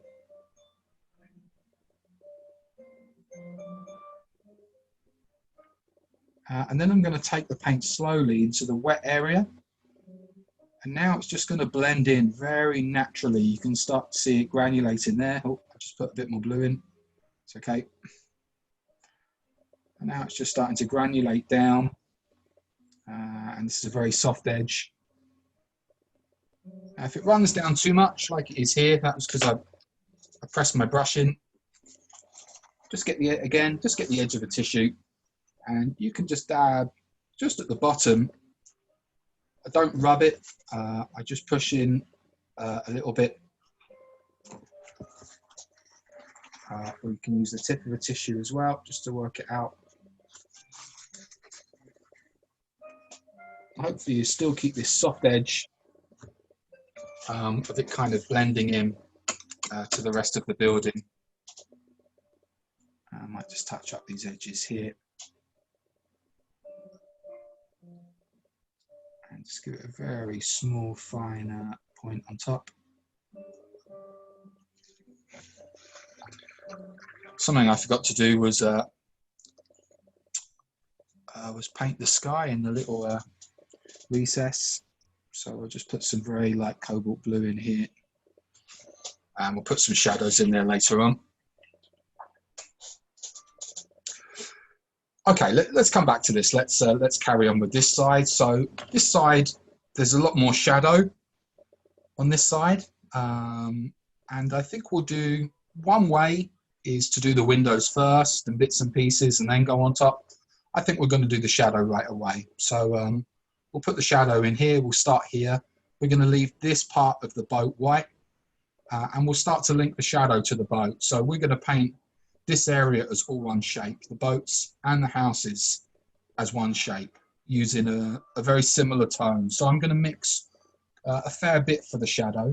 But before I do the shadow, because this bit is white here, I want to go back in and use that same color that I used over here, just to give this a little bit of warmth. So it's just not blank white paper. And it comes back here. So it doesn't register that much at the moment, but it will just give it a bit more warmth than just being completely white. So now I just want to make sure that I've got the tone right. So we've got our shapes here. Now I just want to make sure I'm getting the tone right of the shadow. And when you're doing shadows, something to keep in mind is if you go in too dark, it's difficult to make it lighter. If you go in too light, it's quite easier to make it darker. So it's always better to try and go in a bit too light if you have to. How's everyone doing? Any questions so far? Is everyone happy?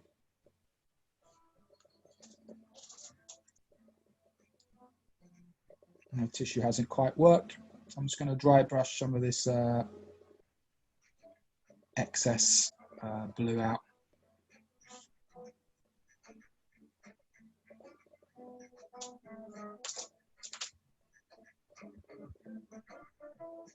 Good. Everyone okay? Any questions? Everyone happy?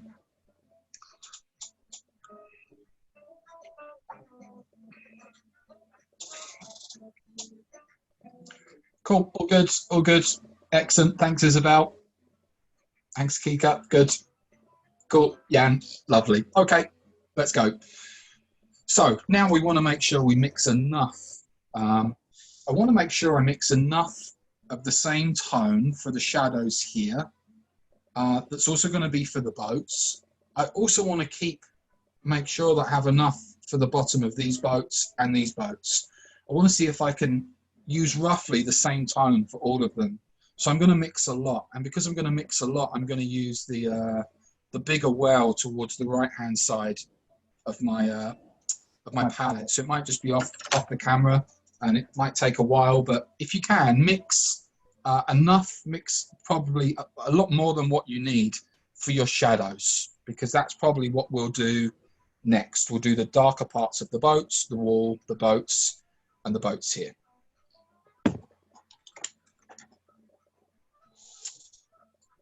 If you want, yeah, no, it's fine. So I normally use a mop brush to mix my paint. If I'm mixing, I don't normally use a synthetic brush because it doesn't hold a lot of water, unless I'm doing a small area. But I'll normally use a mop to mix a larger area. So for these shadows here, I'm going to use a lot of neutral tint. Neutral tints vary between make to make. If I was doing a wall in Rome, I probably wouldn't use a neutral tint. I'd use the color of the wall and then either make it cooler or warmer using the appropriate colors. But because we're almost painting a white wall, this is maybe one of the only times I'd use a lot of neutral tint for this. You can make your own neutral tint by mixing all colors. So if you mix the 3 primary colors, a bit of yellow, a bit of red, and a lot of blue, you will get a gray or a neutral tint. Gray, neutral tint is just a word for a very deep gray. So again, just don't forget, it's important that we try and mix a lot of it.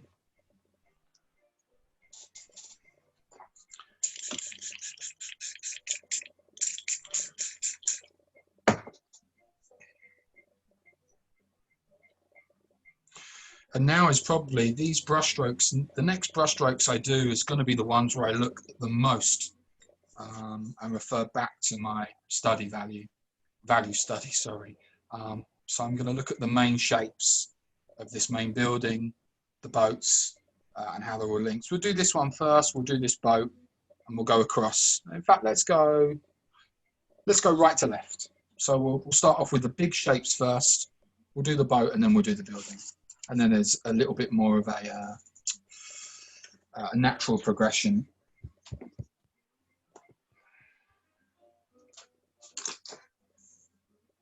Again, don't forget, if you're not too sure about the tone, it's better to go too light first than too dark. Sometimes I think the tone's right, I'll paint it, and then it starts to dry, and I realise it's nothing like how I wanted it. I'm going to use a big mop brush here. It's got a fine point, and I'm doing a big area. So I want to leave some white highlights here if I can. And I'm going to cut around this building here. I want to leave this balcony, a little white line here if I can. And we'll come back in later and do that window.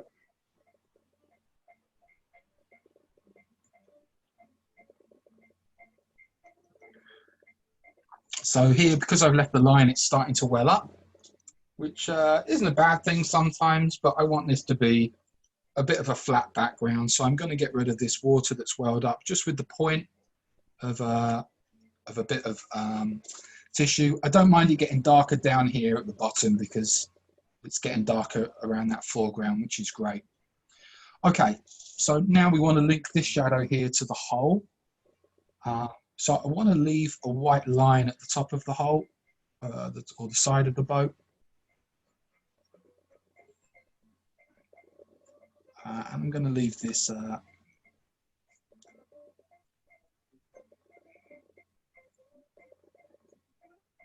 these little lifesaver buoys as well. And I want to leave a little white bit at the front of the hole as well.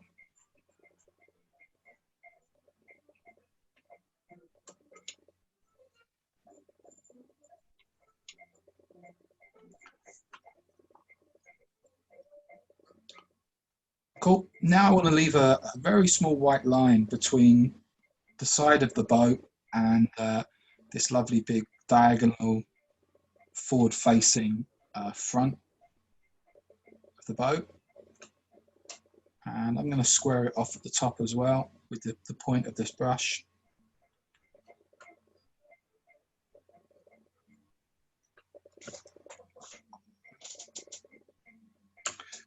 And there's a few shadows at the back. So there's this little box here behind the cabin and a few lines here. And it's not going to be a ton of detail. And just a little bit of shadow on the top of the boat. I'm going to do the rest of these bows first and then work my way up. Don't forget, I'm going to leave a white stripe at the front of that bow on this first boat. This line can come across here. Don't forget our guy here fixing his nets. So here's the front of the other boat, and I'm just going to negatively go around the head of our little friend fixing the nets in his boat before he heads out.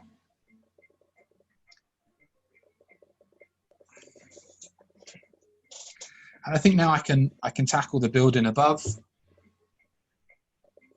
and I'm going to try and do this fairly quickly. I just want to leave this balcony white if I can, so I'll cut that out first.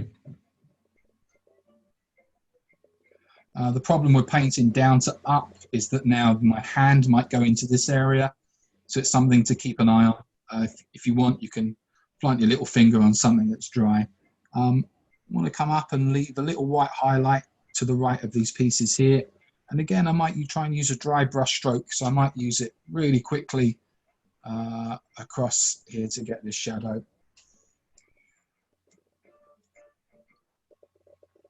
And there is another little balcony here, which I might try and cut out as well.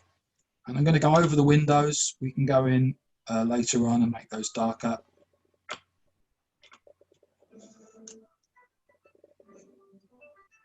This edge here, I don't want this to be perfectly straight. The edge of this building will maybe liven it up in just a sec.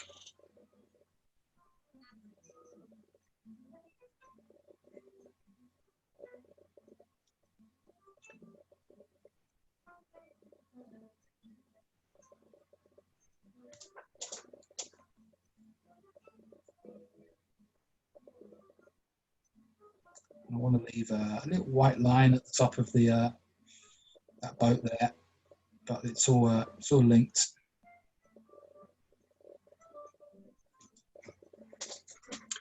Again, it's starting to well up here, so I don't want it to well up too much there.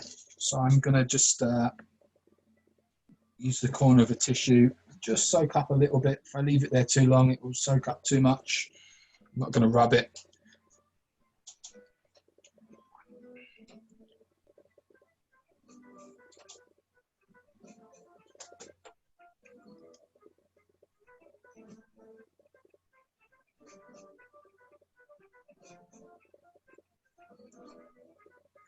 And the balcony's there as well.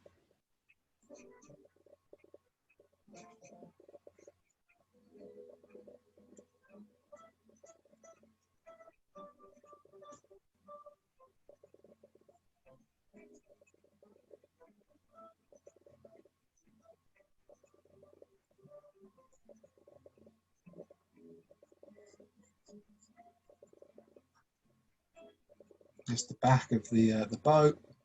In the front, I think I'll just blend in to this wall here.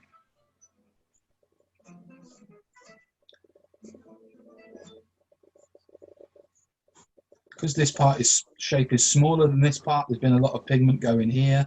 And because this is a large area, the pigment is really spread out. So I just want to go in and make this a bit darker.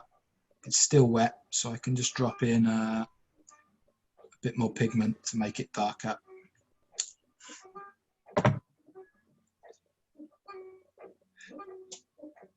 And this boat, I'm just going to do a few little lines here because the bottom of the boat is very dark and it's blue, and we will make it blue. So now the shadow coming across. So there's a really nice diagonal shadow that's come down. I think I've extended this building a bit further than what it was meant to. So this part of the building was meant to be white, but I've made it a bit bigger. It's not the end of the world, it's no problem. I'm going to do a diagonal shadow, and just going to break the line a little bit. So there's a few white highlights on the edge of the shadow, and we'll link the shadow to the bottom here. And I'll probably leave a little few white highlights in here for the door, but I don't want to leave too much. It's in the shade.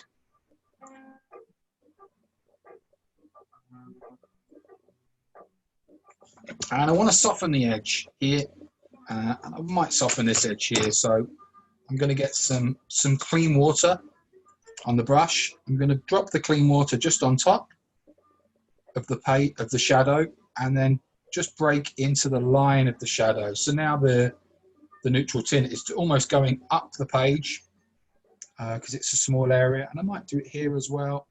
And this is just a good way to eliminate any flat straight lines that we don't want. Probably wanted to do it here as well, but this might be dry. It's reactivating a little bit, and I just go in with some dry tissue. Yeah, it's already drying, so it's kind of cauliflowering a little bit. It's okay. I can just give it a bit of a dab just to soften the edge, and who knows, it might look okay. Okay, now using that same tone, I might switch to just a slightly smaller mop brush now, because the detail in here will just be a little bit smaller. So now I just go to a smaller mop brush, or you could probably use a synthetic brush as well. We don't need a lot of, we don't need too much paint on our brush here.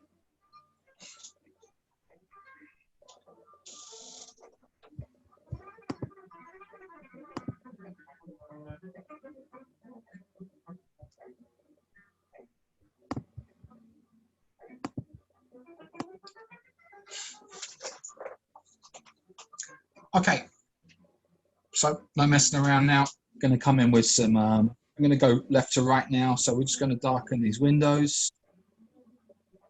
I'm going to try and get some broken edges. So I'm going to, rather than go in with the point, I'm going to hold it at an angle and just drag it down quickly. And this hopefully will give us some nice broken edges. We've got these doorways. I'm going to look at the photo, but I'm going to look up at the what I had for the study value as well. Value study. So we've got this nice shadow coming across the top. A few bits and pieces here.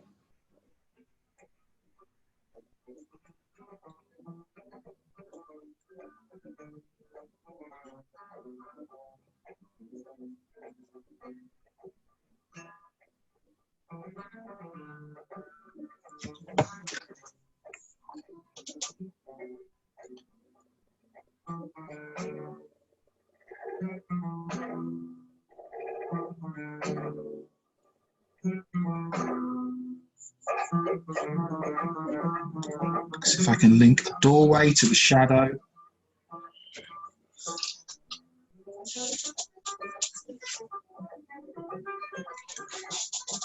And now I'm going to see if I can link the shadows here to the bottom of the boats. And probably just these one side of the boat, so I'll come down and just paint the left of the hull. So just the left-hand side of the boat and the left-hand side of the hull.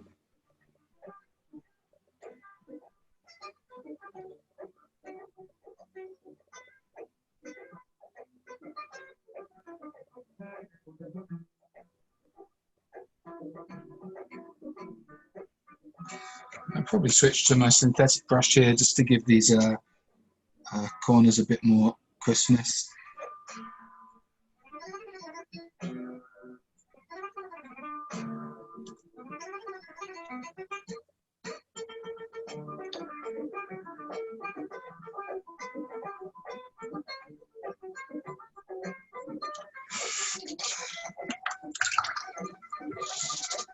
I'm just going to put some clean water on the side of the boat that's in the light.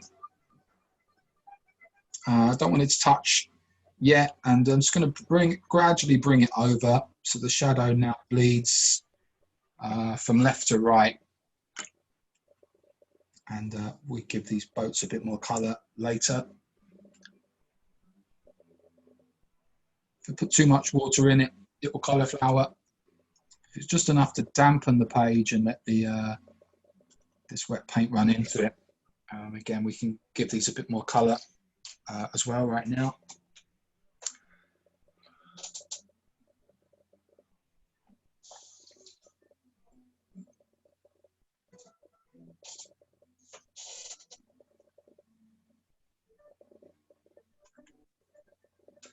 Can leave a few highlights for a window here and there. Might just catch a reflection from somewhere.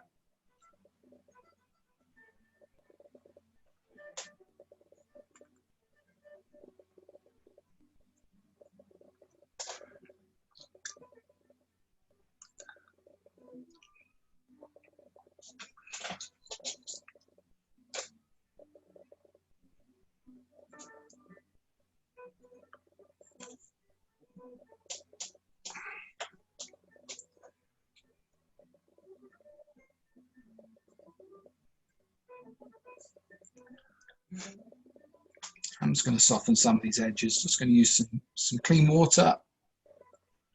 Some of these are still wet, so I can almost dry brush the side just to change the tone of the doorways. And we'll put a few more highlights on those anyway later on.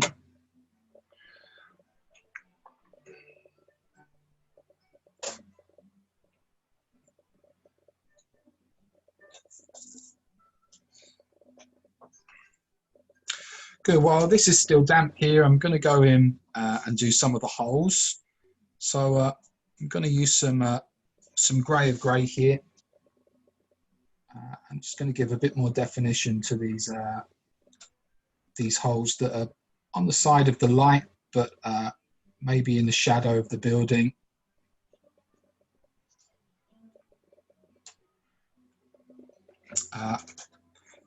And right now they all look the same colour, they all look the same shape. So now we're just going to go in and vary that right now. I'm going to use a fairly thin synthetic brush, and I'm going to get some red right up the tube. So this is a Paros red, and I'm just going to put a few stripes while it's still damp across. You'll notice that some of the boats actually have this stripe anyway, and because it's still damp, with any luck, if it's too wet, it will bleed too much. So it's starting to bleed already, and it's bleeding a bit more than what I want it. So I'm going to hold off on that, and I may go back in when that's a bit drier. Maybe we'll vary it up a bit. Maybe let's do one more. Let's do this one that's far away. We'll just put a very thin red stripe around it, and it's getting a bit blurry, which is cool. We'll put some different colours on these ones. Maybe we'll give this one a red one, and then we can go blue either side.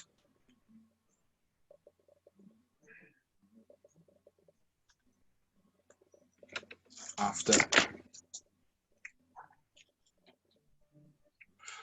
Okay, next.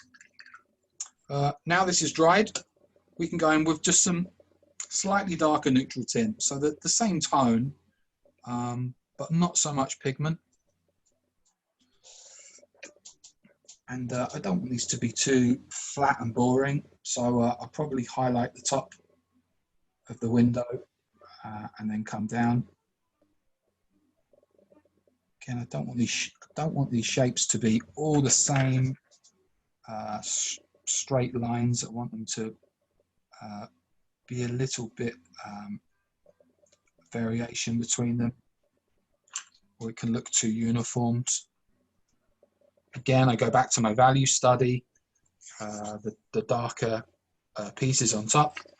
And to break this up, I may even go in with just a very, very small amount of clean water, not enough to dampen the bits that are underneath, but just enough to break the lines and edges.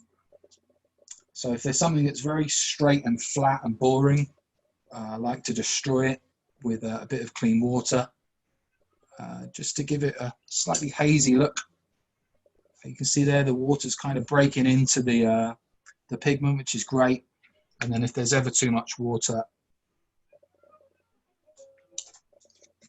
just mop it.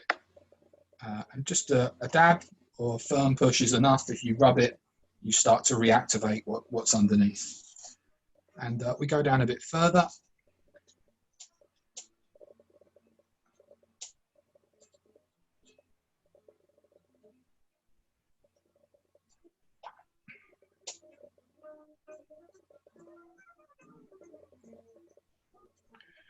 This is the front of the boat, so this is going to be the window at the front of the boat, and this is the little window on the side, and just a little line across the top, here. This very dark neutral tint. Same thing here. There's a window here at the front of the boat. There's a window here at the front of this boat, and then some windows on the side. I'm going to try and dry brush window on the side. And we'll go back in and put a bit more detail in there later.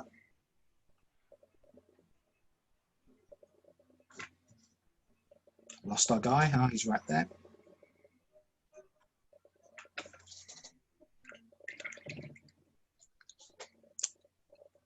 And we've got this window here. Let's try and make this a bit more exciting than just a flat line.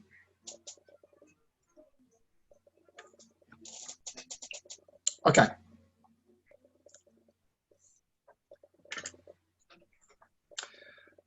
We'll go into these boats now. So I'm going to do for these boats, because these are bigger and towards the top, we'll start with the tops of the boats and work our way down and then go back into to our neutral tints. The top of this boat is a little bit creamy in the picture, but I think I'm going to leave it white for the most part, because a lot of it is in the foreground and we want the sun on top of it. So I will darken this side. So I'm just going to go back to the lighter neutral tint that we used on the first part that I've tried to mix lots of. And again, I just want this to be very loose if I can. And try and get a few broken edges. If I go back to my value study, there's just some lines at the back here.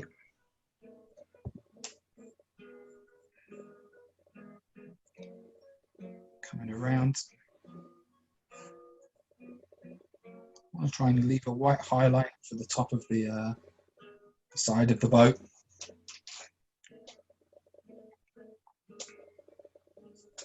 And this might be a nice area just to use some clean water just to blend the shadow in here. So I've got a nice, almost a broken edge here, and then across here it's just kind of running into this clean water.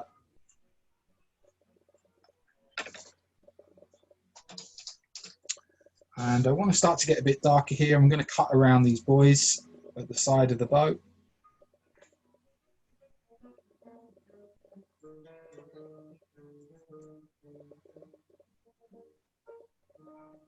And I'm not too concerned with the bottom of the shadowing, because the hull, I'm going to use a darker paint when this is dried, that's going to blend into the water.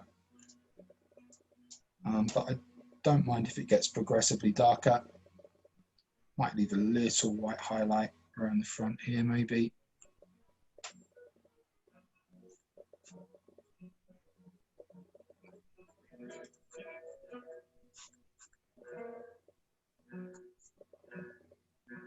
Again, I look back to my study value, what worked, where were the darker lines.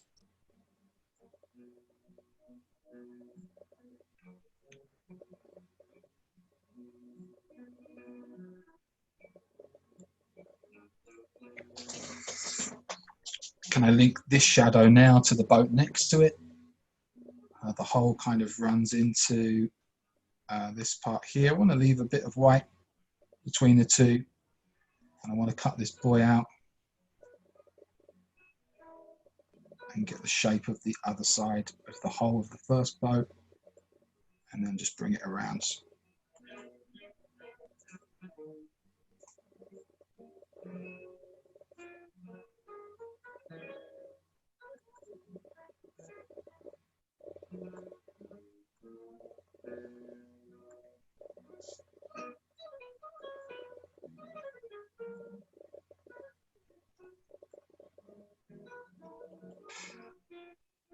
It's 8:10. Time flies. I take so long doing these workshops in my mind.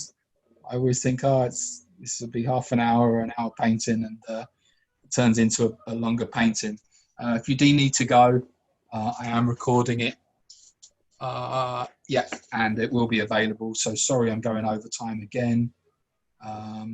If you have got time, then you're getting more value for money, which I'm sure you won't mind. I just want to get the shadow on this side of the boat, and then we can crack on.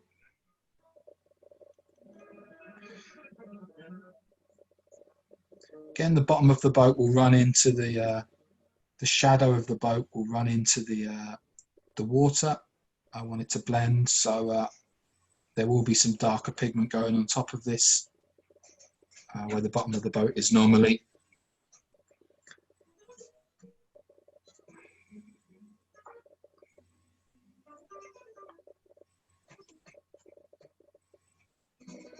And as we're getting off to the side of the picture here, actually probably want to try and make this a little bit darker, so there's a bit more variation in tone going off the page, and then your eye is drawn to maybe what's a little bit more lighter.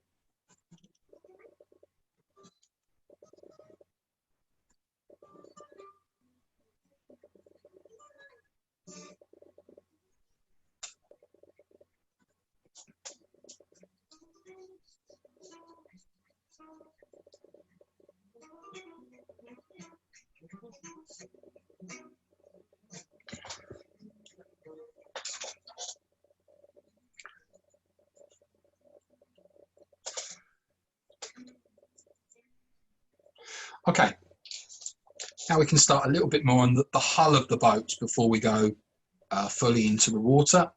Then we can go into the bit more of the details, and we're done. Thanks for bearing with me. Sorry we're taking so long again. I'm going to go and do a few lines on these boats now. So I'm only going to use red and blue. So same thing again. Let's see what blue I've got here. Use some ultramarine here, see if it comes through okay. So I'm choosing some ultramarine. I'm just going to get it on this fine sable brush, and I just want to see if I can get a thin line going around this boat here, and just bring it to a point at the bow, just to give it a bit more shape. There's a really nice big blue line that comes around this boat here. So I'm going to go quite thick with the paint here, and I don't mind if I get a few dry brush strokes as well.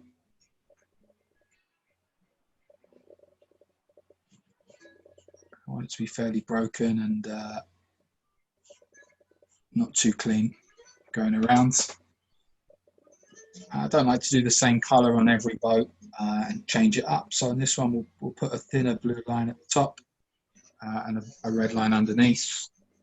And this one has quite a big blue line underneath as well. It's still a little bit wet.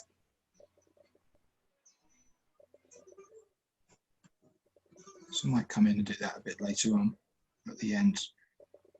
Yeah, we'll go over the top of that one. And we'll do a few red lines as well.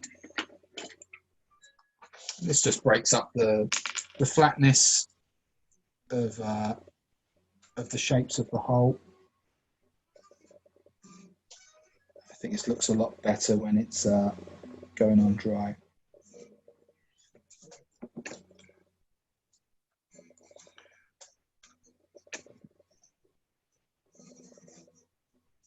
As you get a colour out, you start to see that colour in other areas of the picture. So if you look over here on the left, there's a bit of red or kind of pink in this doorway. So we can add that in while we've got it.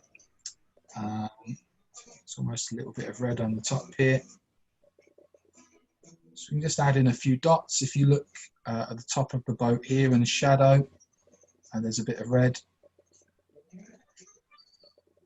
At the top, there's some red kind of flowers up here we can just put in.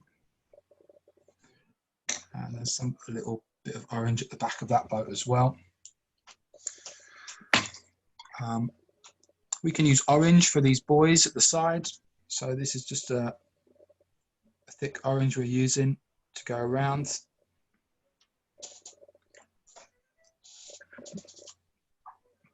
And we can go in with a little bit of white around the rings.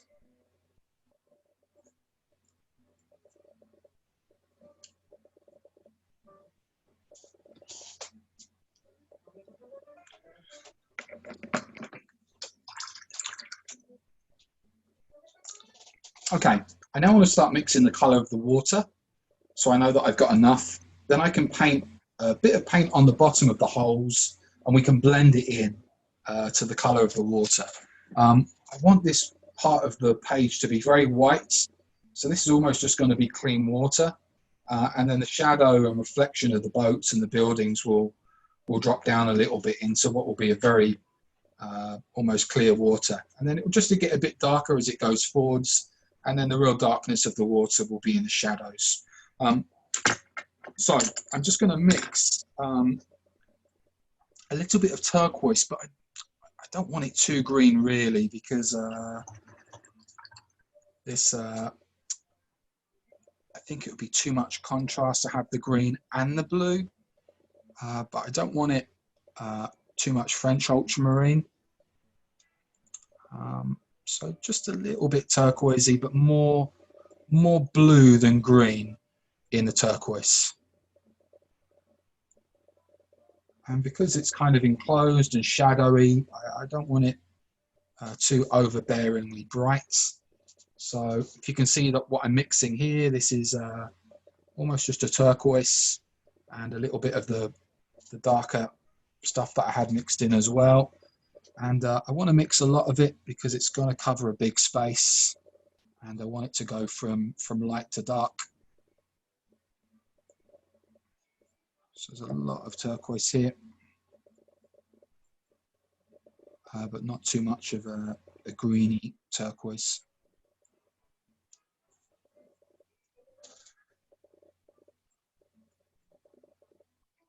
And I think to begin with, I'm just going to go in with some clean water. So I'm going to find a mop that I haven't used yet. I don't think I've used this one. No, it's good. Just some clean water. And this is just clean water. I'm just going to go across here in the middle with some clean water. And I want this to blend in a bit. So I'm now going to use that same brush and just get a little bit of the green, greeny blue, and I'm just going to blend it in to that water. So the middle, almost the middle part of the water will be almost clear, almost just faintly registering as water.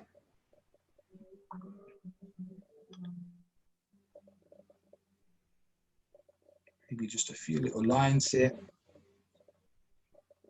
Good. Now I can go back to the brush that I mixed it with and start at the bottom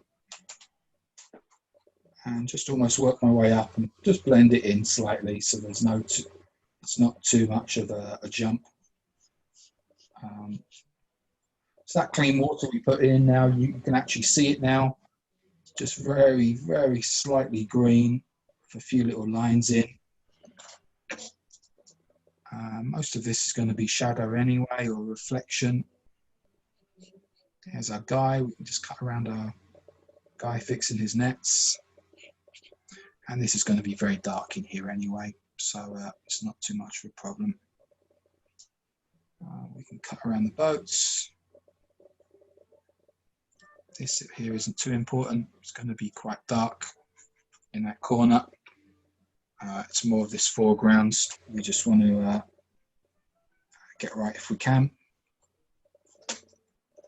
Still think this is too dark, but it will dry lighter. And at the moment, it just looks like the boats are sitting on a very plain water. But once we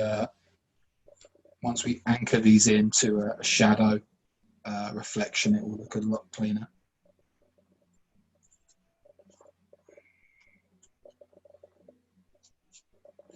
I just want to make sure that these are similar tones at the moment, but this will mostly be shadow, like I said, anyway.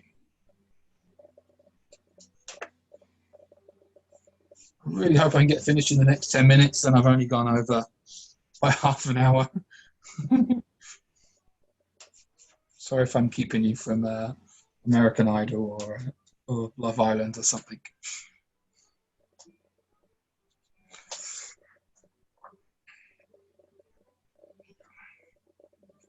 Okay, while that's drying, we can get a little bit more detail to these boats, just a little bit. So this will mostly be dry brushing here.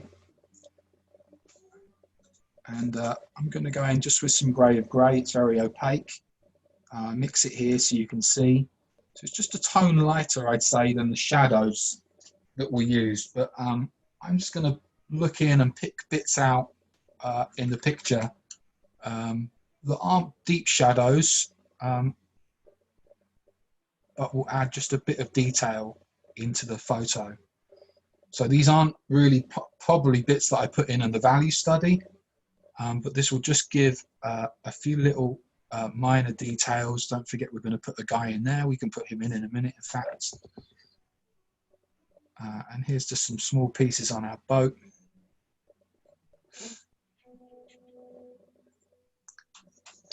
And we can also put in, there's almost a little wall back here. This will just break up these shapes. Nothing too hard and flat.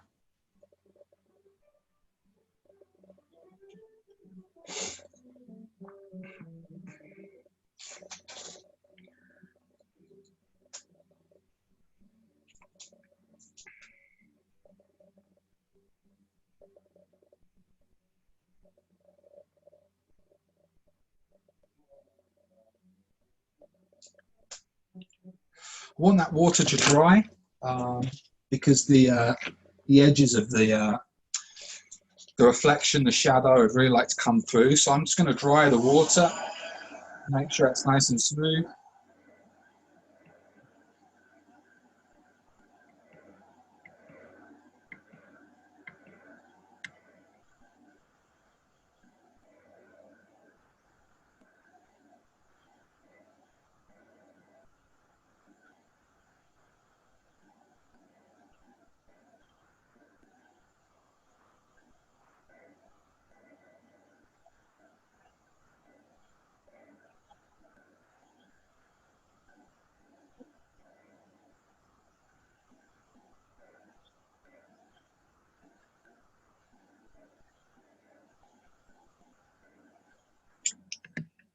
Okay, now I'm going to mix the deeper tone of the same value, but it's going to be a lot deeper and more vivid for the reflection of the boats in the water.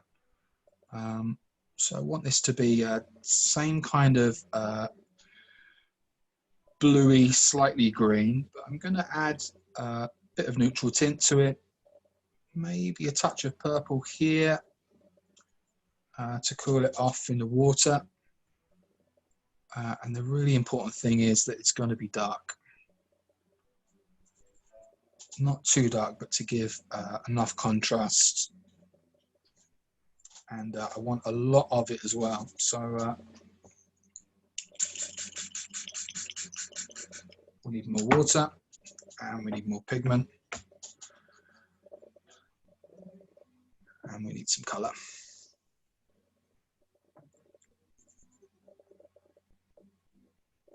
Luckily, I've got this little white strip of paper here, which is a really nice place to test it. Now in the palette it looks quite dark, but here it looks quite light, and it's going to dry a lot lighter than what it is right here. I think this is probably half pigment, half water, and I probably want it to be about 3/4 pigment and about 1/4 moisture and water.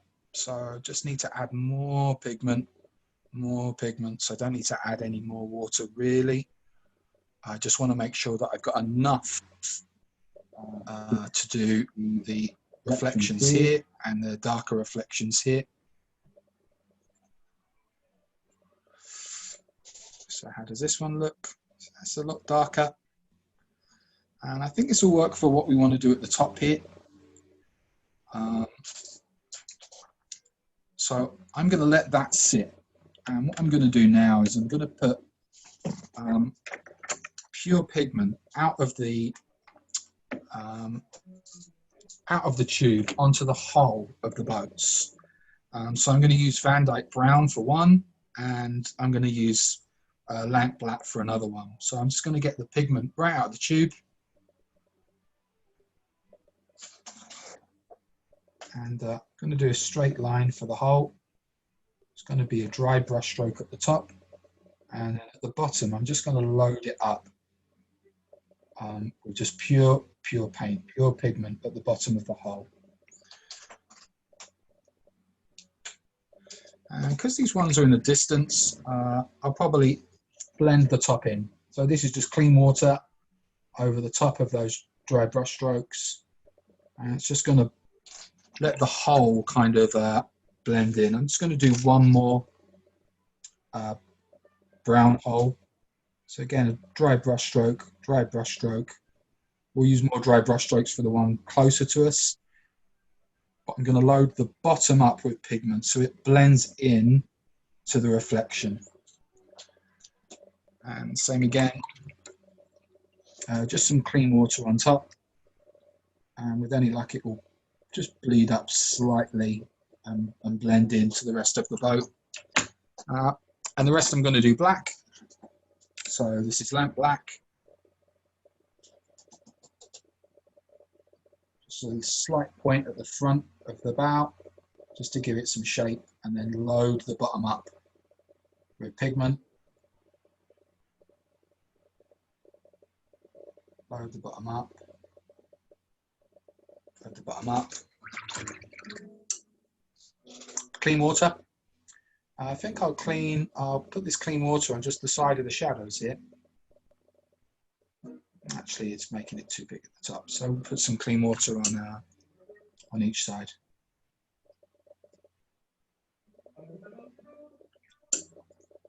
This clean water just softens these hard edges or even broken edges, turns straight lines into a bit more of an atmospheric blend. The bottom of this boat is blue. So I go back into my ultramarine. This is ultramarine deep, so this is a very deep blue.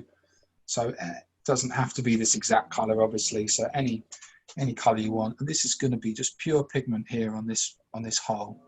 So this is straight out the tube. I like that broken edge at the top, and I want to make sure there's a lot of paint at the bottom of the hull. So this is coming straight out the tube.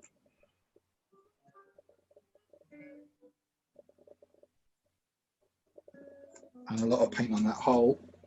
And yeah, let's do all the boats on top. We'll just do these black here. So I'm going to put a bit of clean water in here, and some clean water here, and then just black right out the tube. Oh, this is Van Dyke Brown, doesn't matter.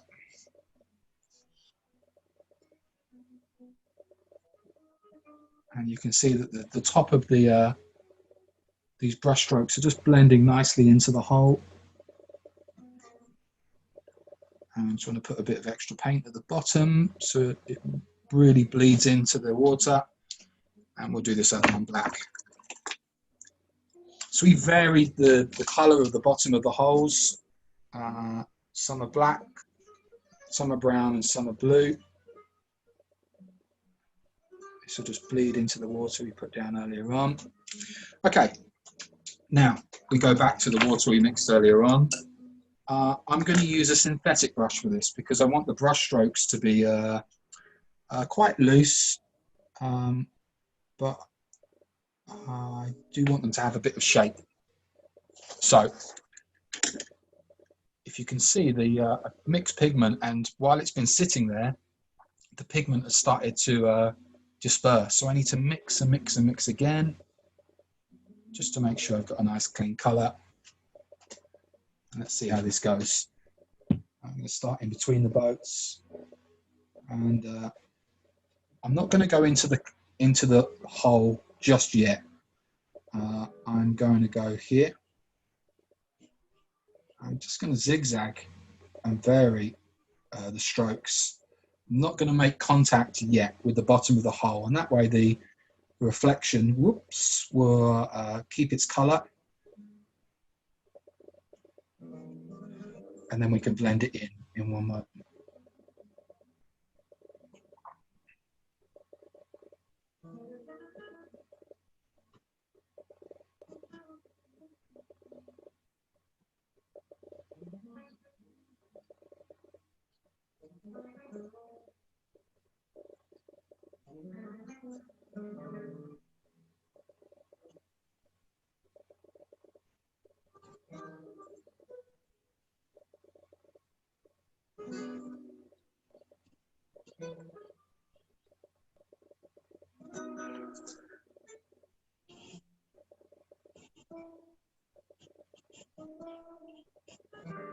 And it's going to be quite dark in that corner.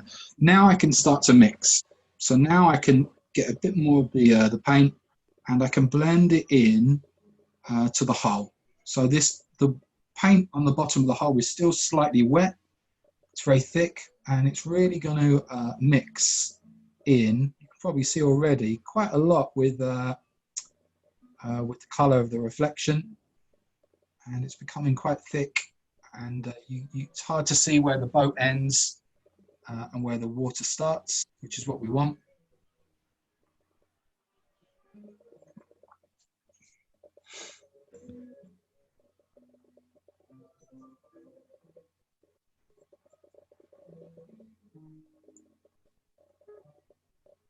And I can start to pick out little, I've left lots of white in between, but I'd rather leave too much to begin with and pick out what I don't need after. And now I can start to link it. This is quite a deep blue, so I wonder how well it will blend in. I might try and leave a few little white gaps here. I should probably try and blend this in as well. So I'm just going to come in with a bit of grey. And can I blend this wall into the water as well? Same thing here. Can I blend the bottom of the hole into this reflection? And then the brown, Van Dyke brown. Can I mix it on the page but with this water colour? I don't want to leave too many white gaps here. It's going to be a very dark shadow.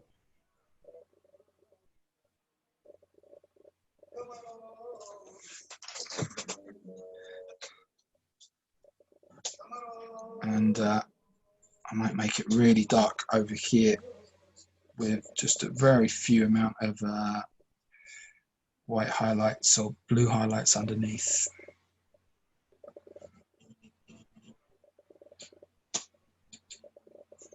And if it isn't blending too well, I can go back in with some Van Dyke brown on top.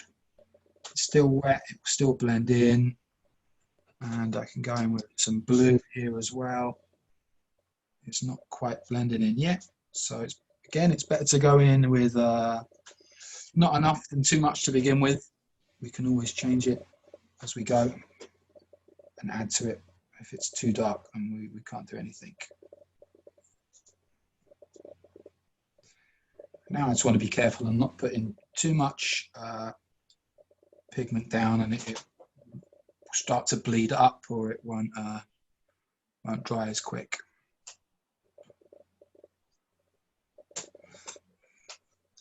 Okay, let's do the hull of these boats at the front.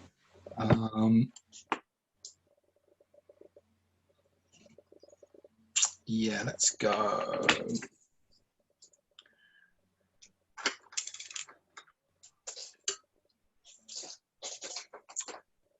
We'll go black with this one.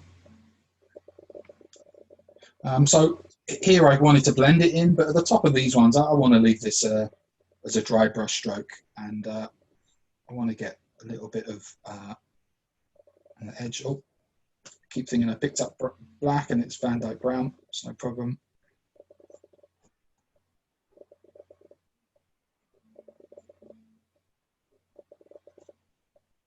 And now I've got that broken edge at the top, I can start to add a bit more water to the Van Dyke brown underneath, and just kind of load it up a bit more.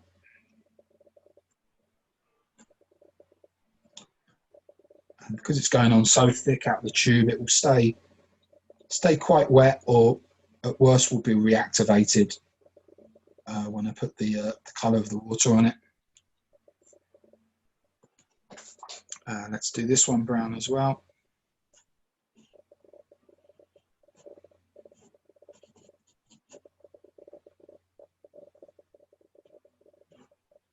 Again, it's just coming straight out the tube. Go down as far as you want. Probably go down and cover the white bits because there's going to be water coming on top.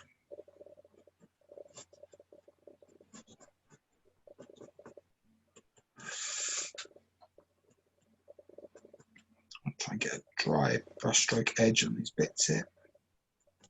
Okay.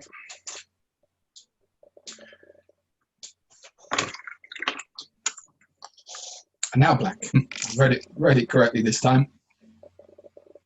See if I can get a nice dry brush stroke at the top. There's loads of paint on this brush. It's all going to be used. Lots of it. Again, I keep the dry broken brush stroke at the top and just load up the bottom of the hole with this black.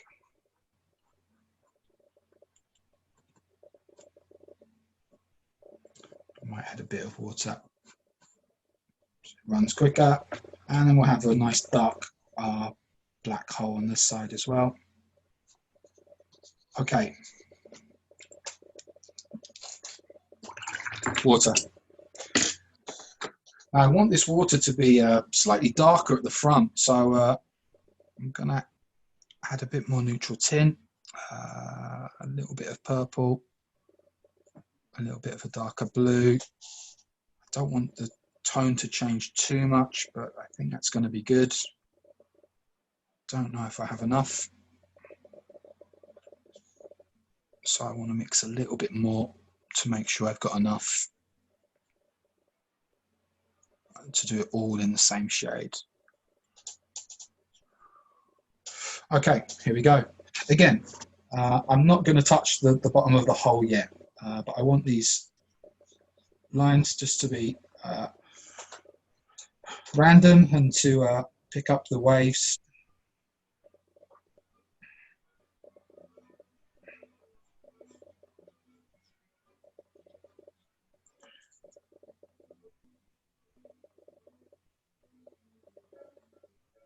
I want to work fairly quickly here because I don't want it to dry before we go in, and there really isn't going to be that much here, so I'm going to change to my mop, and there's only really going to be a few white highlights here. Everything is almost in the shadow. I'd love to leave some white highlights. This brush was very wet, so the colour is paint is a bit wetter. And just want to leave a few gaps.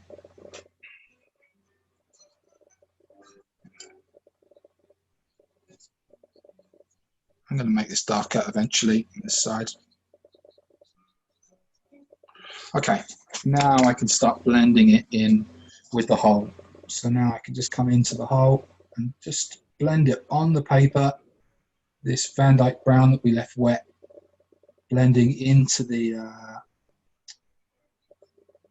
water. So you really can't see where the boat ends and the water starts.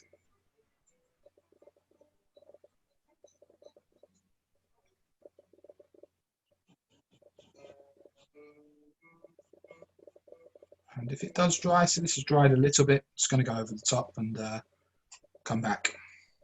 I want to make it a little bit darker as well. So this, I want the water underneath the boats to be a lot darker, so you can't see where one ends, one starts. I don't want too many white highlights, but just a few. If you can do this all while it's still wet. Again, this is a wet into wet technique. It's great brushstroke practice.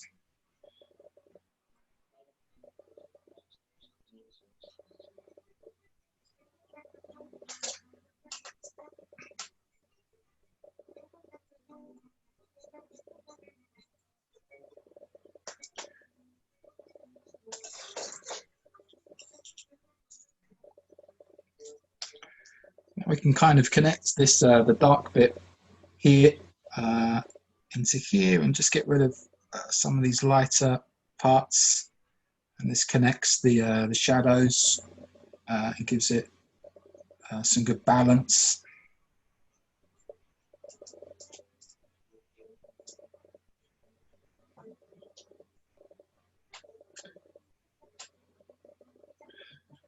And if I don't want this to be too flat, I've got a few options. I can come in with some darker brush strokes, wet into wet. So I can maybe use almost some pure neutral tint and come in here with some darker brush strokes. And this will break the flatness of the water. Another thing I can do is go dry into dry. So I could wait for it to dry and do some dry brush strokes. Another thing I can do, because it's a little bit wet, I'm just going to dip my fingers into my palette. So I've got some wetness on my fingers here. And I'm just going to flick it into the wetness here. And this will just give it some texture.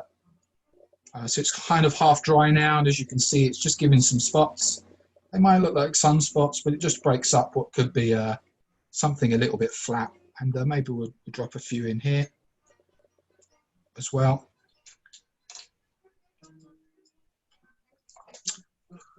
Okay. So there's a few more things I do here. It's I've gone over by 40 minutes, so I do apologise. I'm going to finish it here, but off camera, I'm going to keep recording. I'll add in a person here, and I'll put a little bit of detail into these boats here and into here, and then that's it. I'd rub out the masking fluid, which I can probably do now. Here, so I just left that little bit of masking fluid here, which gives us that really nice masked here. But yeah, let's there's just some small details that I'll put in later on, but I think pretty much in terms of shadows and creating depth and everything, I think that would be it. Oh, sorry, I missed your question, Ray. Would you consider putting in all the foreground boats last after this wash? Yeah, there's different ways to do it, and I think this way worked okay for me, but different ways may work different times, or the size of the pictures. So yeah, I'm going to put some little details in here, and I'll send that to you guys later on. But I won't keep you any longer. I've gone massively over time. Apologies. Please take photos and send them in. I will give you feedback from last week if I haven't yet as well, and I'll put these pictures up online. Guys, thanks again for tuning in. Any questions, as always, please email me. So don't send anything. Don't send pictures or questions via Facebook if you can. I'm not saying I won't answer them, but if they're in my email box, I've got a much greater chance of seeing it again and remembering to answer you, because I can just type in your name in my inbox and search, and I can make sure I've replied to everyone. Thanks. Any questions right now? Please type them in. But any questions later on, just send them via email.